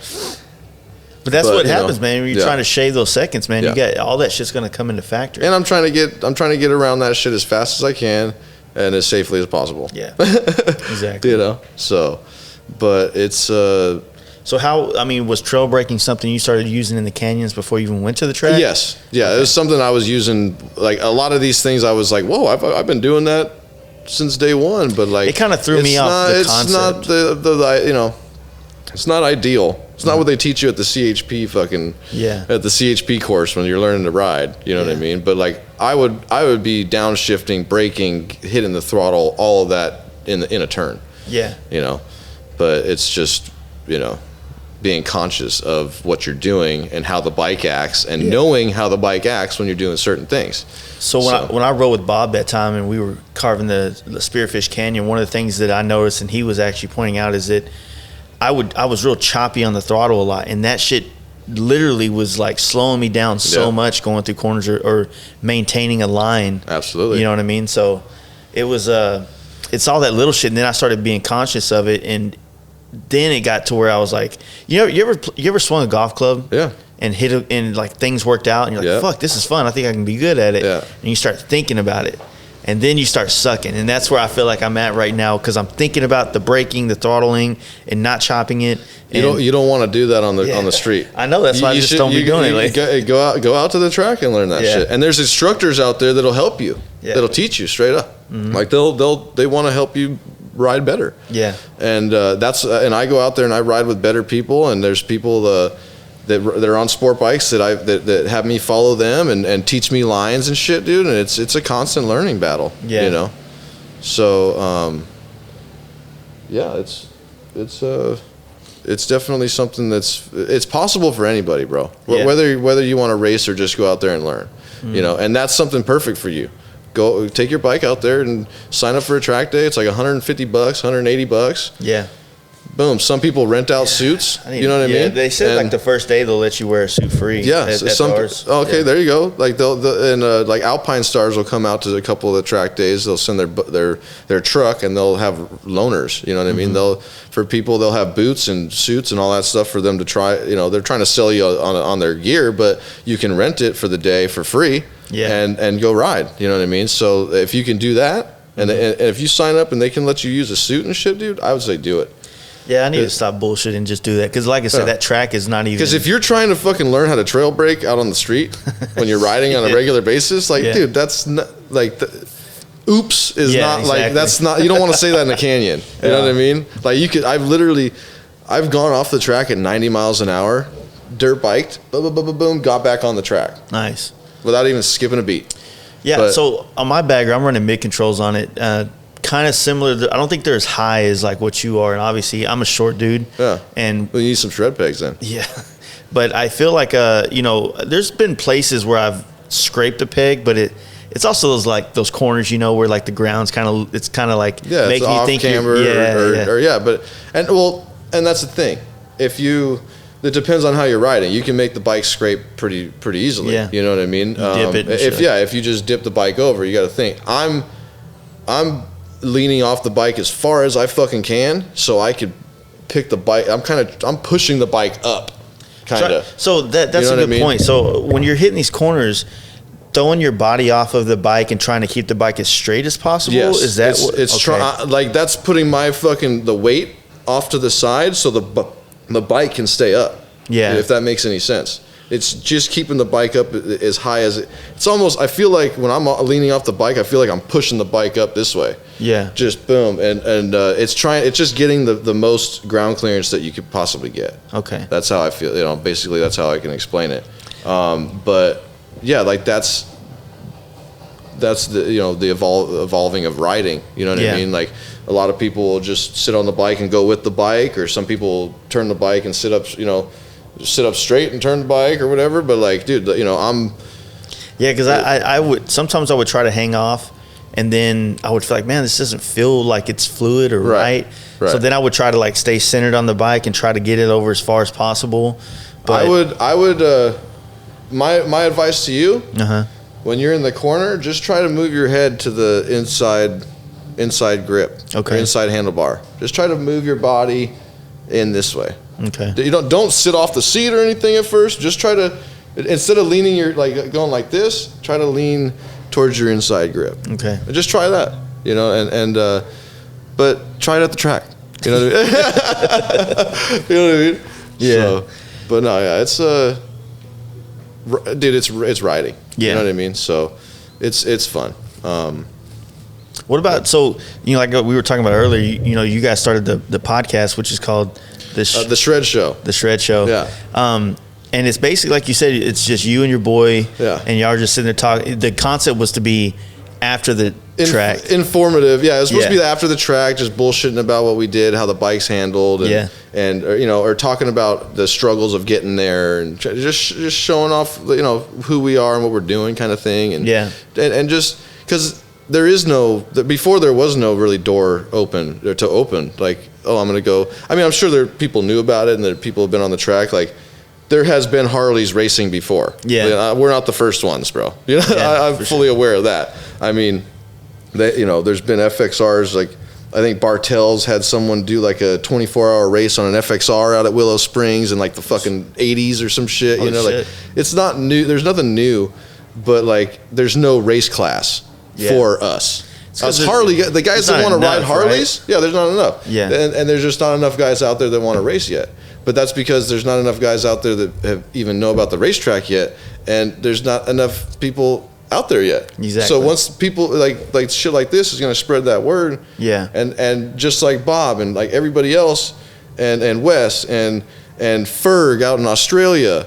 I don't know if I think he owns one of the dealerships out there. He like all over the country and all over the world, people are like hitting me up and they're like, yeah, I'm at the track now and fucking blah blah blah. And that's cool. They're buying our shred pegs and like, dude, it's pretty fucking rad, you know, just knowing that someone else has that enjoyment, you know, and they're obviously getting that enjoyment out of this, like I am, because Ferg is like addicted to it out there. They started like a dirt hustle race thing, and they're doing flat tracking, and he's out on the road race. He's out on the road track. What is it? Something Island, Phillip Island. He gets to race, you know, track day on Phillip Island, and he brings a couple of the guys from the Harley and they, you know, from the dealership. They all go out there and ride, and it's fun, dude. Like, it's cool seeing other people having fun doing it. So the one that, after the one I did with Bob, I looked into the track days and I saw the ones that were coming up, and you know, I was trying to get some of my buddies together in the Dallas area. And I was like, dude, let's just go out there, camp the night before. Yeah.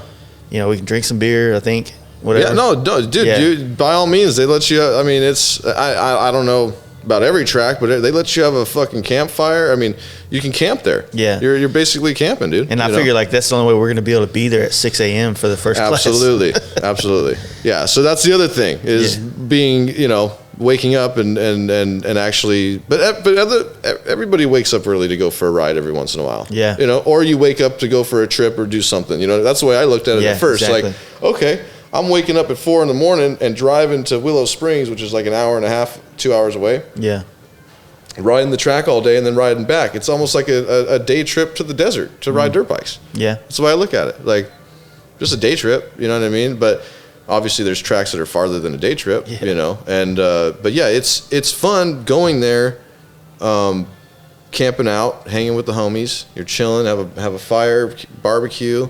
And that's the experience. That's what a lot of people, and I don't think we really show much of, because we're always showing like the racetrack shit and trying to show people that Harleys can fucking do this.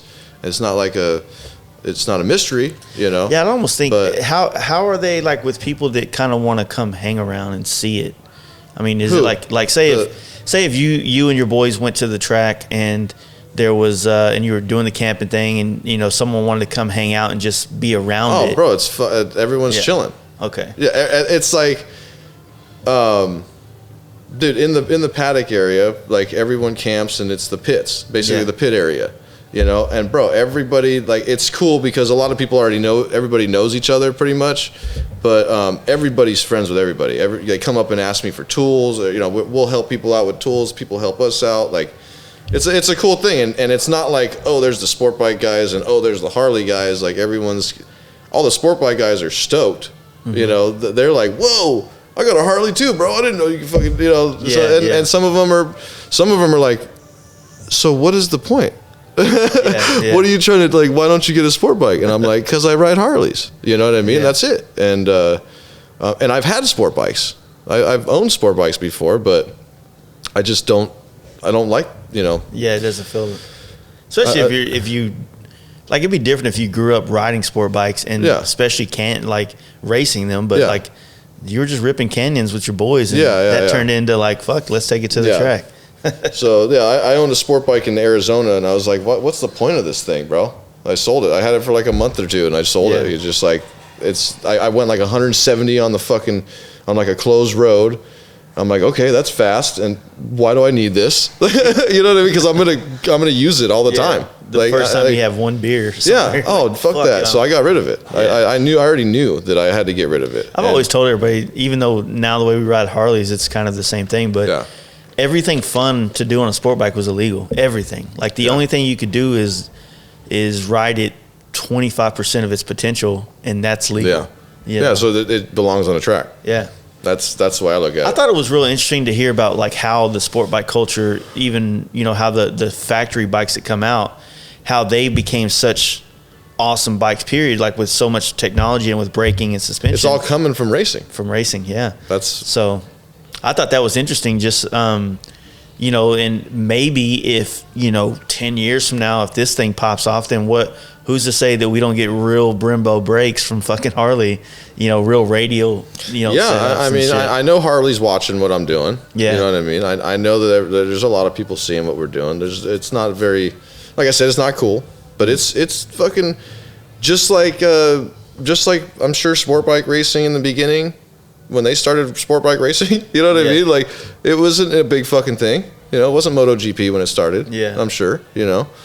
And the flat track shit right now with the V twins and shit, you know, and the Harleys and Indians and stuff like that, it's fun, bro. Yeah. People are seeing that it's fun and they're possible. It's capable. Well, and I always thought too, like, you know, if you look at the car world, there's a class of racing for everything. Yeah. I mean, there's dudes out. I mean, you ever play Gran Turismo? Yeah, bro. And you play that game and you're fucking like starting off with the fucking like, you know, like less than an MG or some shit, just some small car that barely moves, and you gotta. So there's race classes for everything, dude. Like, and the challenge becomes the skills. Yeah. In a lot of aspects, you know. So when you're, you know, like it kind of sucks that you have to push the boundary so far to be recognized before I think that it'll become mainstream. Right. You know what I mean? Yeah. I mean, it is what it is, man.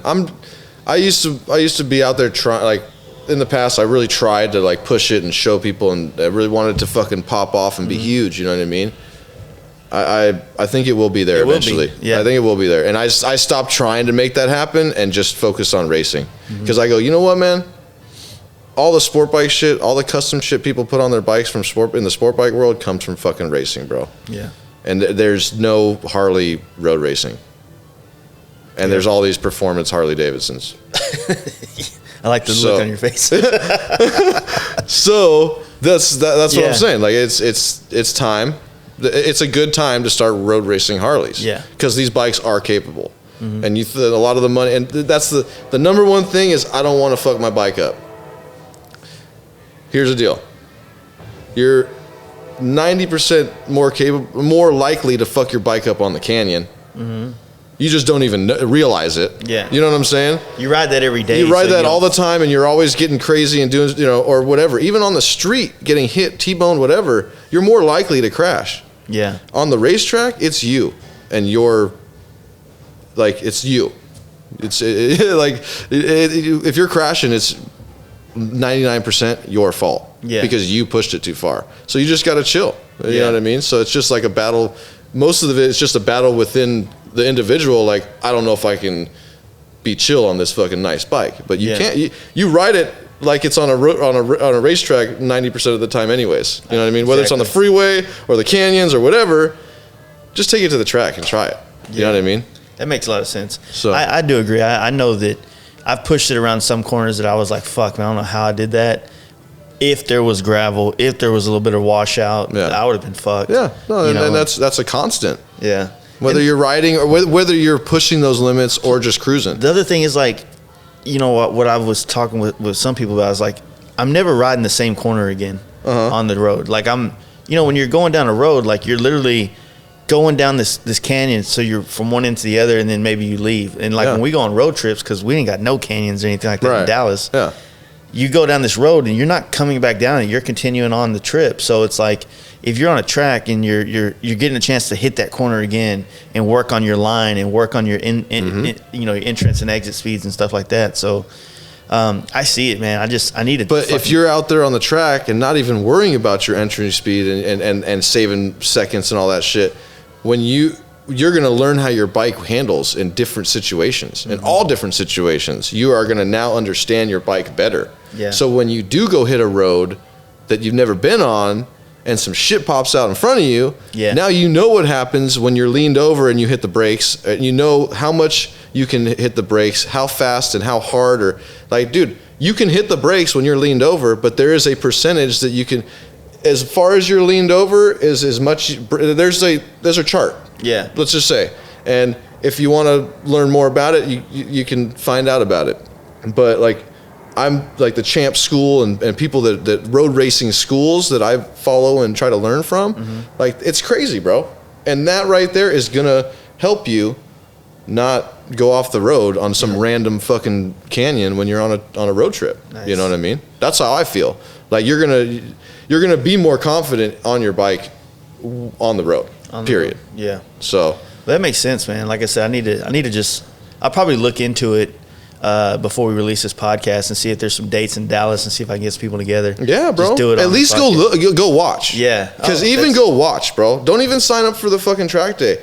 Go out there, pay the $10 to go on the fucking track or to be there. Yeah. Some tracks are like $10 or whatever. Some you can go watch and whatever, but go watch that. Even the sport bikes, you're like, because the pros or like the advanced guys, like the guys that really know what they're doing. I got so much respect watching those guys race, bro. It's fucking gnarly, dude. You know, they're fucking like they're going really fast. You know what I mean? Like I started having respect for people like that. You know what I mean? But it's a cool vibe, you know, and it's a cool experience, and it's almost like something to ride to. Yeah. It's gonna eventually turn into that where, this is gonna be part of our ride. We're gonna stop by the fucking track and watch these fools racing around the racetrack. Yeah, you know what I mean. That's cool. So, and that's another thing too. You know, it's gonna be a destination.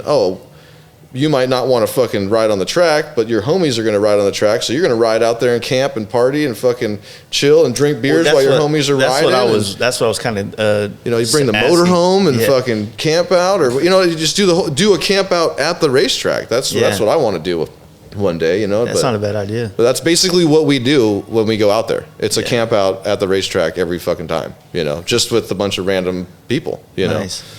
Which is a camp out anyways. You know what I mean? But yeah, like everyone's not there to party per se. They're there to race and practice. But in all honesty, that's what our camp out is, because we would go do the party at this spot in Oklahoma, and then we all go ride that fucking Talamina Parkway. Yeah. And there's like a fast group, a chill group. Right.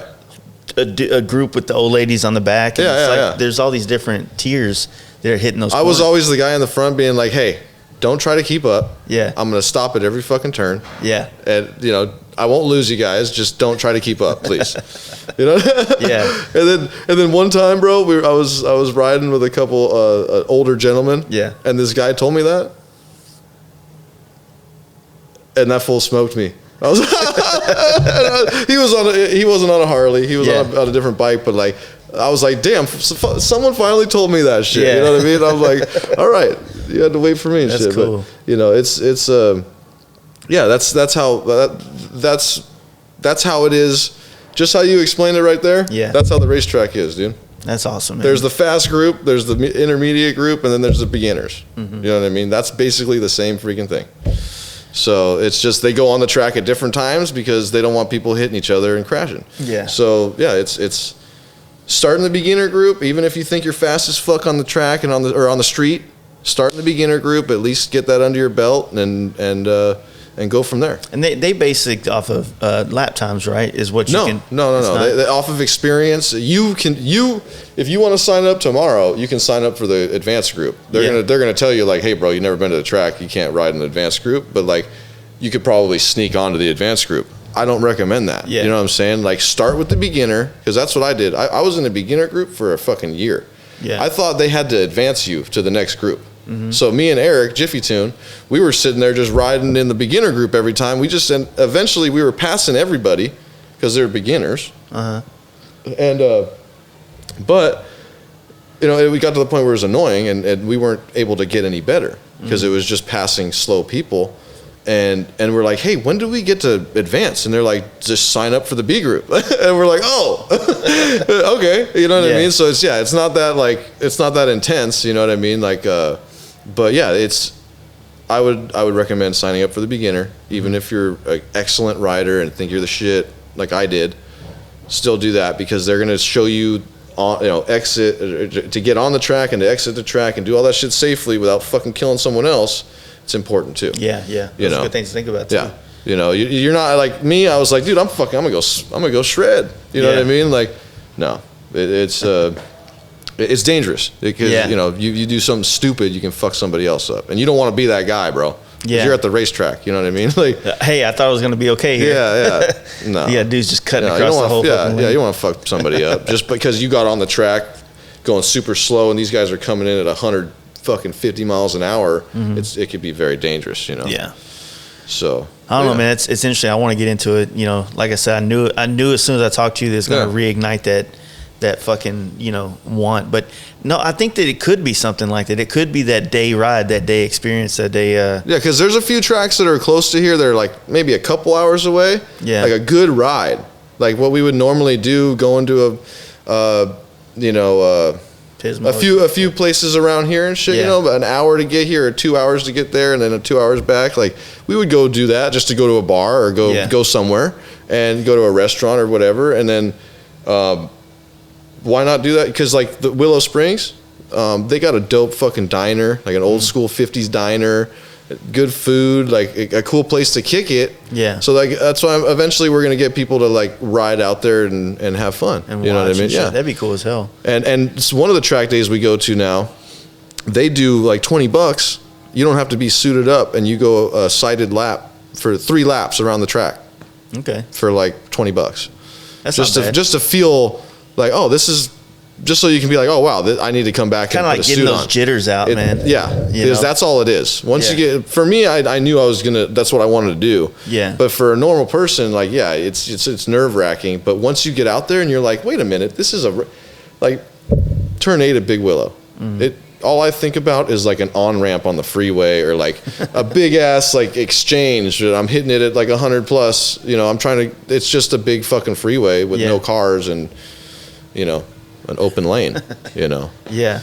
But it's definitely, I recommend it for anybody. So that's, I think it's if anybody gets anything from this podcast, go to the racetrack and have fun. You know what I mean? Try it. I think it'd be fun too, like you were saying about how you guys do y'all's podcast, how you would do the track and then talk about it or talk about the experience of that day, or hell, if anything, like it is and can be the source of information for this genre of riding on tracks and stuff. You know what I mean? Because where else are we going to get Harley information on the track? And and I talked to a lot of the companies that are building the parts, and they asked me what I did and what I have to do to these parts. Like, dude, it's all R&D. Yeah, that's what it is. It's and I'm fortunate enough to have a few companies that want to work with me and help me go faster. You know, and I'm fucking super grateful for that. Yeah, and I mean, if you start you're already pushing this envelope, but as you're doing it, you know, you're going to be able to help re-engineer some parts to be even more functional. You know, there's that happy medium between form and function. Like, okay, I want to still rip my bike across the country, but then I could do this too Yeah. with it. Versus, but there's also a lot of sport. There's a lot of guys that have a cruiser and their race bike, even Yeah. on Sport Bike World. Yeah. You know what I mean? You have For your sure. junker, fucking track bike or whatever that that you don't care if it falls over, and then you have your nice, But it's just not this our Harley world. It's just not there. People don't comprehend that you can take your full dresser or your bike just to a track day and learn how to ride better. Yeah. You know what I mean? That's, at least I didn't. I think probably, and that could be fault to them for not really trying to push into this market with us. Dude, I was out there in canyons for years and I still had no idea. Yeah. You got shit falling back there? Yeah. But no, like, yeah, I had no idea. I had no idea that there people were going to track days and shit. Yeah. So I mean, that's why I'm trying to like spread let the people gospel. know. You know what I mean? Is Yeah. because once you can find out about it, then it's all downhill from there. I was gonna say something, but no, like say your pegs and stuff. Is it something you can throw the pegs on for the track and pull them off and put stock ones back on? Absolutely. That's not a bad little gig there. And people end up liking them so much they just leave them on for long trips and everything. I had them on for long trips all the time. Nice. I'll have you sit on the T-Sport out there before you leave, and Okay. and you can see. I mean, I feel like that's where your feet need to be, like 100%. It gives you more. It gives you more freaking. You're more stable in the corner because now you have your feet. Like I used to scrape my pegs and in the corner, and my foot peg would come up. It would tilt up, and then I'd Yeah. have to kick it back down in the corner, or like coming out of the corner. Yeah. Or I'm lifting my foot up off the fucking peg because it's scraping, so I don't have the foot. I'm not stable on my Yeah. bike. So that's why I invented the shred peg, was to keep your feet planted on the fucking bike and go around that corner. Yeah. Now you have your feet planted, See. and it's not. I've had homies break their legs in canyons. Like Yeah. literally snap their tibia and fibia because their foot caught and fucking boom, snap, done. Snapped it out. And didn't even crash. Homeboy didn't even, he left here and he went and hit this canyon, but it's a very bumpy canyon, like going through the fucking turns. Yeah. Caught his toe on one of them fucking cracks or something and just twisted it backwards, Damn. And now with our shred pegs, your feet are up off the ground, Bob runs them and shit. Yeah. He loves them. He's got the Speed Merchant pegs that bolted up to our brackets and shit because they bolt up to other pegs as well. You know what I mean? So So I was on my bagger. I was running like the floorboards, and when I started trying to get aggressive riding, I realized where I wanted my feet when I'm riding, and I didn't. To hit that rear brake, I had to lift my foot up and bring it back. So I switched to mid controls, and that was a game changer in itself on the bagger by allowing me to stay planted on my feet the entire time and have access to the brake and shifting and whatnot. So that was a huge difference for the bagger and the side shred pegs. Like it would get to the point where I didn't really start leaning until I went to the track. Yeah. But when you're leaning, your feet come off the pegs too, man. You know what I mean? So it's like with their feet, and I come from riding dirt bikes. On the dirt bike, you're planted. You're up off the seat most of the time, and your feet are up high. Like that's where I got the idea from, to be honest with you. So, and people like it. I love it. That's for a Dyna Sportster FXR. That's where I think the feet need to be. Yeah. And you can't start. When you start making brackets and shit, then you're fucking with people's exhaust pipes. Like our shit works with pretty much virtually everything. Everything. You know what I mean? So. And it's out of the way, so it's even most of the exhaust pipes, the custom shit, it's compatible, and it's for like old choppers and shit. You want your fucking high knees. I figure it's useful. The Frisco mids, and also even for a stock bike. Yeah. For someone cruising, you on a stock Harley, you go through a corner, you're hitting the foot peg. Oh yeah. 100%. Like there's no question about it. Even Joe Schmo going slow is going to hit his feet. So you can have your feet up off the ground at that. It's not as safe because you got other shit you can scrape. But it's the idea of getting your feet up off the ground in the corners. Yeah. That's not a good thing to be doing. Yeah, I think, man, I think that's a cool little simple thing to do to make such a big difference in riding, because your pegs are pretty much the first thing that hits. Yeah. Unless you're one of those dudes that's all this crash bar thing. So Yeah. those guys out there get those fucking crash bars look like the Harley test bikes with the orange shit sticking everywhere. So yeah. No, it's So those have, it's fun, man. I enjoy it. It's something that we just, it's something I have to do. Yeah. No matter what happens, I end up back at the racetrack. You know what I mean? So have you like had got to the point where you're mentoring anybody coming into this shit yet, or? I don't know. I guess maybe. You know what I mean? Yeah. I'm such a rookie, bro. I don't know if I'm mentoring any. I wouldn't consider myself a mentor at all, because I'm learning so much about riding and so much about racing, and there's so many more classes and stuff I need to learn, basically. But I am helping as many people as I can. You know what I mean? There's definitely, Eric got the bug. Lucas got the bug. There's a few guys in this, in Southern California that like riding the track. You know what I mean? But I wouldn't say I'm mentoring or nothing. You know what I mean? Like, well, I mean, it's just being someone that has the knowledge of it and helping usher people into it is kind of a. Yeah. Then I mean, that's pretty much what I'm just trying to make it not so scary for people to come out to the track. That's all. Well, talking about it, man, like I said, and the more you guys do that podcast and open the conversation about it, because I mean, that's one of the things that any of us guys do these days, right?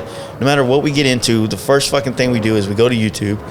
We try to watch everything we can. We try to follow whoever we can in the Instagram world that does it, and then you like try to make friends that do that shit. Like, hey, and that's what I was saying, like that whole going and watching some cats race, because you might not be. I mean, I'm not trying to make people think that the track is, because I've never been on a track. I'm not trying to make them think like, oh, this is some fucking pedestal. But I'm also like, hey, if it is kind of intimidating, then being around it more would definitely make it more. The way I can explain it is, it's a canyon with no cops and no cars. That's the everything else aside, bro. All the other the suits and all this shit. It's just a big canyon with no cars. And no cliffs for the most part. But like that's so, but it's still nerve-wracking. You know what I mean? But when it all and in reality, that's all it is, man. It's just a fucking safe place to go fucking haul ass. And not get a ticket. So Laguna Seca, the 8th. February 7th through the 9th. And I'll be out there. Can you go out there? Can people? You can go out there and watch. There's going to be people watching. I actually raced with a vintage road racing organization. So they got tank shifters out there. They got old Harley and Indians and all these old Suzukis and Hondas and like old ass bikes, bro. And these guys are out there racing them and shit, and it's fucking rad. Like, it's a cool experience. And they love it because we're bringing these Harleys out there and and racing in a class that we're technically okay in, but it's not really, it's because it's a air cooled twin class, but it's like, it's fucking cool, dude. Hell, just getting to ride fucking Laguna Seca would be cool. That's I have to do it, man. We almost didn't, and then I just at the last second, it's like, fuck it, let's go. Like, so why not? Right now the bike's up there at Vance and Hines. You're just trying to optimize as much power out of that. No, we have to quiet it down because there's a decibel fucking reading at the track. That's fucking, and that's the Monterey area, right? So there's houses on one of the corners or something. So unless it's like a Moto GP or like $1 million race, there's a decibel check thing. So we're gonna try to shut that beast up, and I'm gonna try to go around the track without getting 3 flags. Like you get 3 chances, 3 flags or whatever, like 3 black flags or whatever that you get. So I'm gonna try to make it quiet and go around there. It's weird they fucking even put a house that close. Yeah, it sucks, but it is what it is. To ride that track, it's what we got to do, and that's the next one isn't going to be this. No one. I don't think any other track has like a sound limiter and shit there, but that's like in Monterey, like in the middle of everything. You know what I mean? So I guess it is what it is. I don't know why for the longest I always thought that shit was down towards like Orange County and shit. Laguna Seca. Yeah, because Laguna Beach. Yeah, it's not. And then one day we were riding through there. We were doing, because we do a little trip to NorCal every year, and we were riding down from San Francisco, and I was like, Laguna Seca race. I was like, what the fuck? Like, turn my whole world upside down. You know what I mean? I mean, I played it on video games. I've never been there personally. I mean, it's I always cheated. You always watched it. I always cheated on that corkscrew. I just haul ass and just cut the fucking thing and get past people all the time. So it's gonna be fun. Like that's for me. That's like, oh man, it's gonna be so much fucking fun. And because I haven't been to any new tracks recently. Like my main tracks are Willow Springs, and then Chuckwalla and Buttonwillow, and like those are all within probably a 3 hour Distance, radius or whatever. You know what I mean? But this next year, this year, I guess it's fucking 2020. This year, Laguna Seca, Thunder Hill, Sonoma, and Auto Club Speedway, which is down here, are going to be some new tracks that I'm hitting.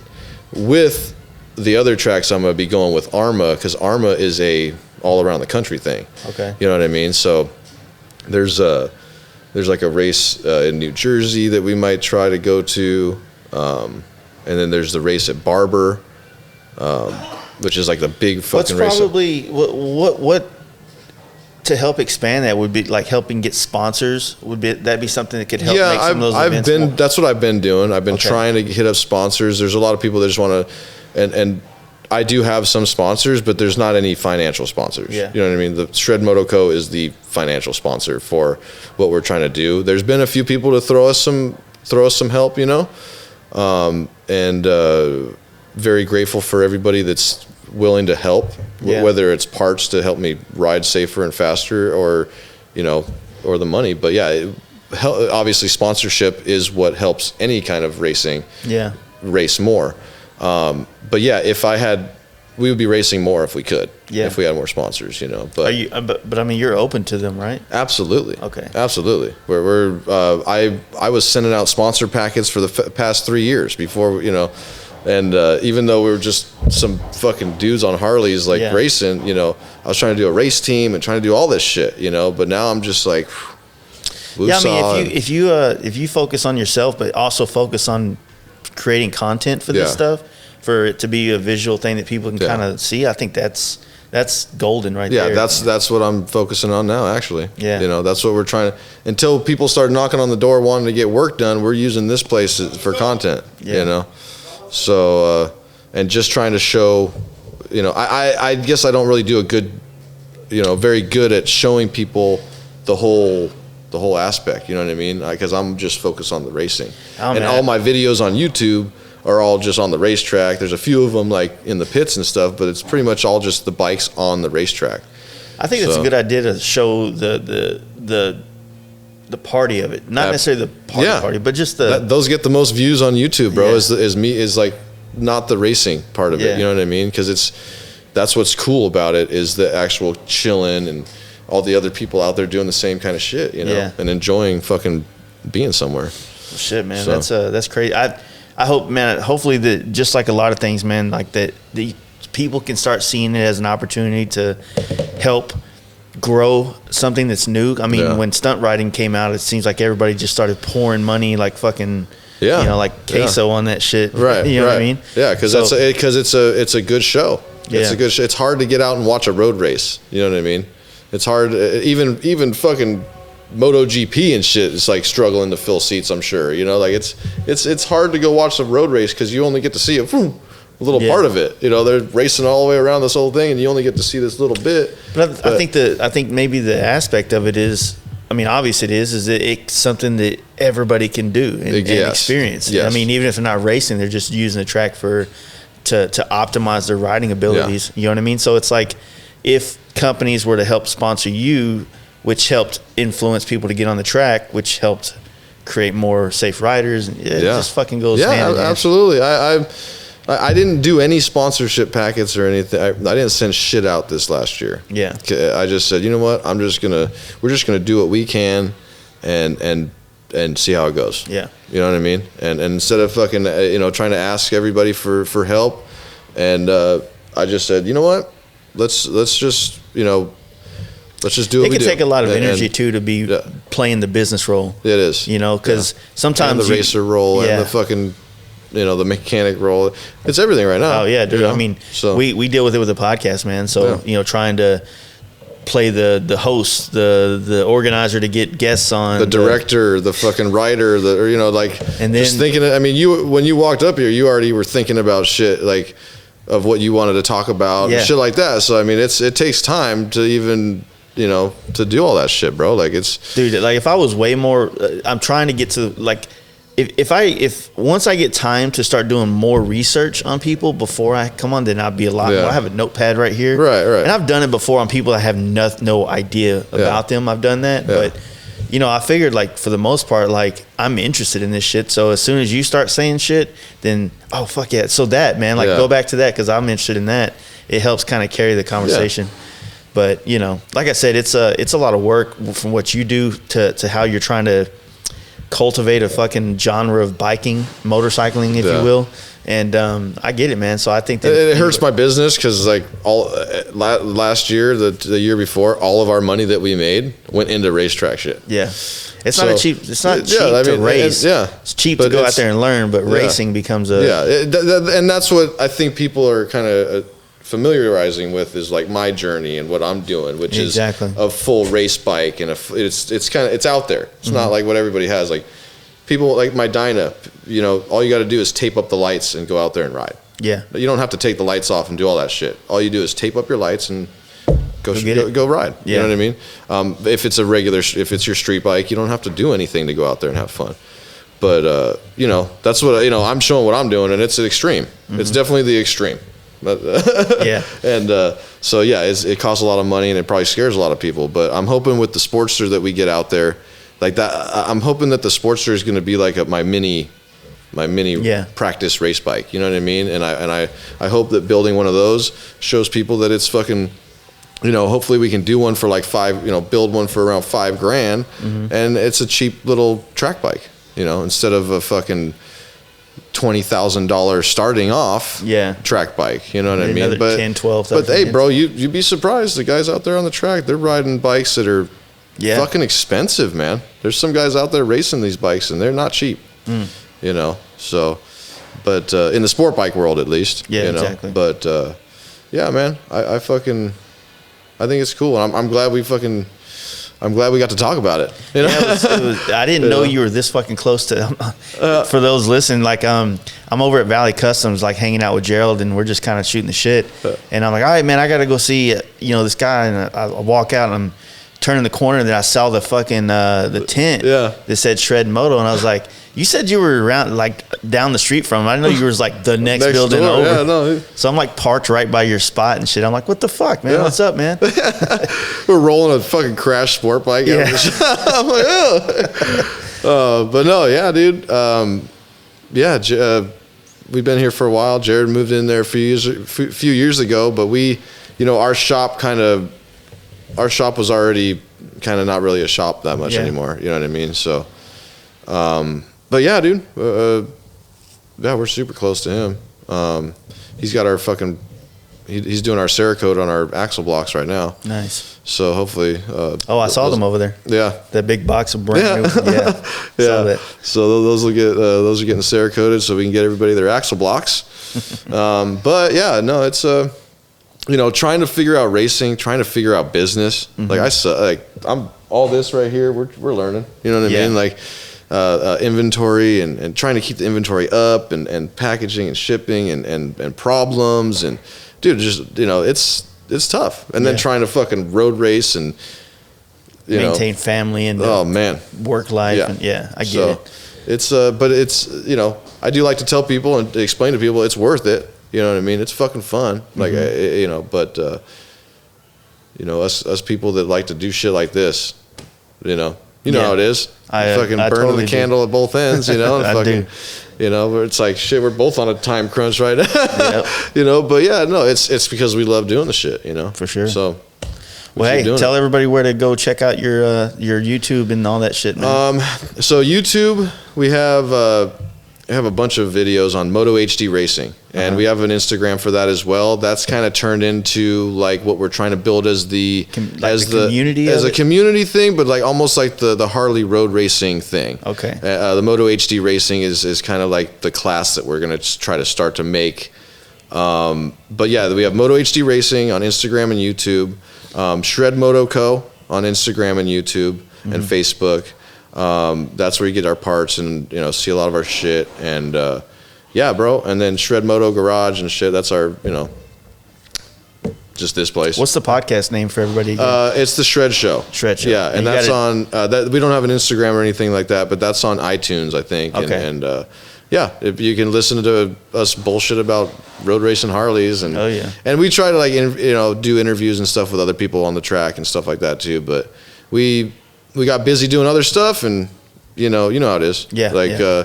And we started getting to the point where it's like we're talking about the same shit. Let's just wait till there's something else to talk about. Exactly. So when it was just us. But yeah, so Shred Moto Co, Moto HD Racing.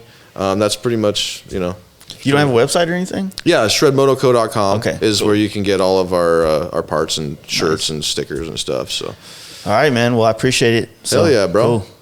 Have a good time. Right on, man. I'm gonna get back to work. All right, buddy. Thanks, Later, buddy. dude.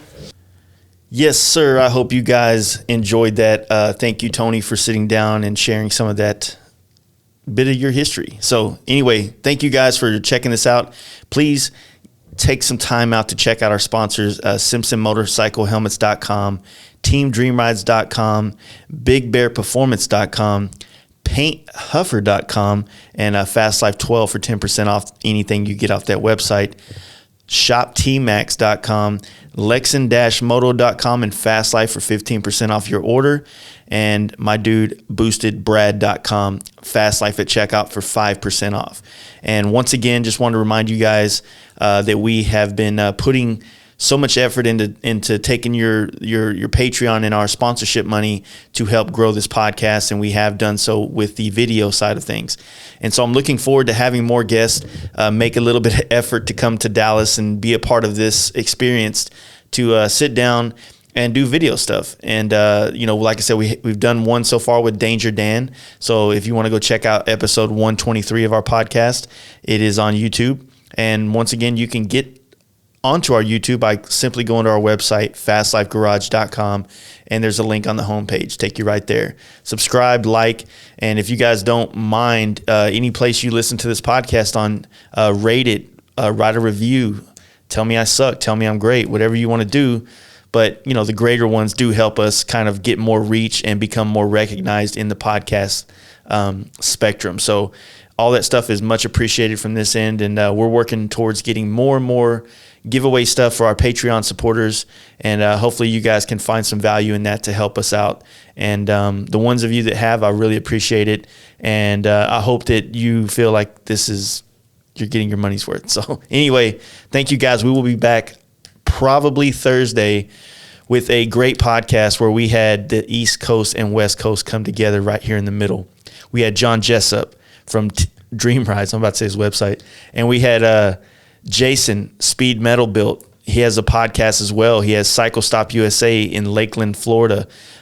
Two great friends of mine, two opposite ends of the spectrum, but both run a similar business. And we had a good time talking about business and about motorcycle industry and all that shit. So anyway, check it out. Also, Jason has a podcast, Speed Metal Built. I think it's the Garage Built. He has too many words. He calls this shit too many names, basically. I need to talk to him about it. But we just did a podcast together on his podcast where I was a guest on his, and it should be being released this week. Really looking forward to it. Thank you, Jason, for having me on. And if you guys want to hear some more of my dumbass talking, that's a good place to go check it out. Also, I don't know if I've talked about it. I did another podcast with another group of guys, For the Road podcast, which is these guys are really heavy. They run a page called Sucker Free MC, which is a really informative website for people that are in the motorcycle club world. Just educating people on protocols and all that type of stuff and all that jazz. And they had me on their podcast. Pretty good. Check it out. It really opened my eyes to a new way to podcast over the phone with Skype, which thank you guys for that.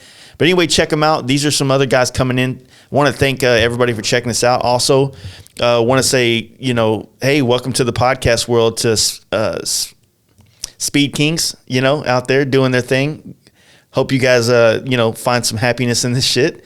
I want to say what's up to my boy Rob. I think he just released a podcast as well. You heard him on this podcast, Road Tripping with Rob. You guys, man, good luck. It's a fun place to be, and you just got to put a lot into it. So I hope you guys find some happiness in this, and keep pushing through. So anyway, thank you guys for checking this out. There's a couple people I just listed that has great podcasts you can check out as well. And we'll see you on the next one in a couple days. So peace.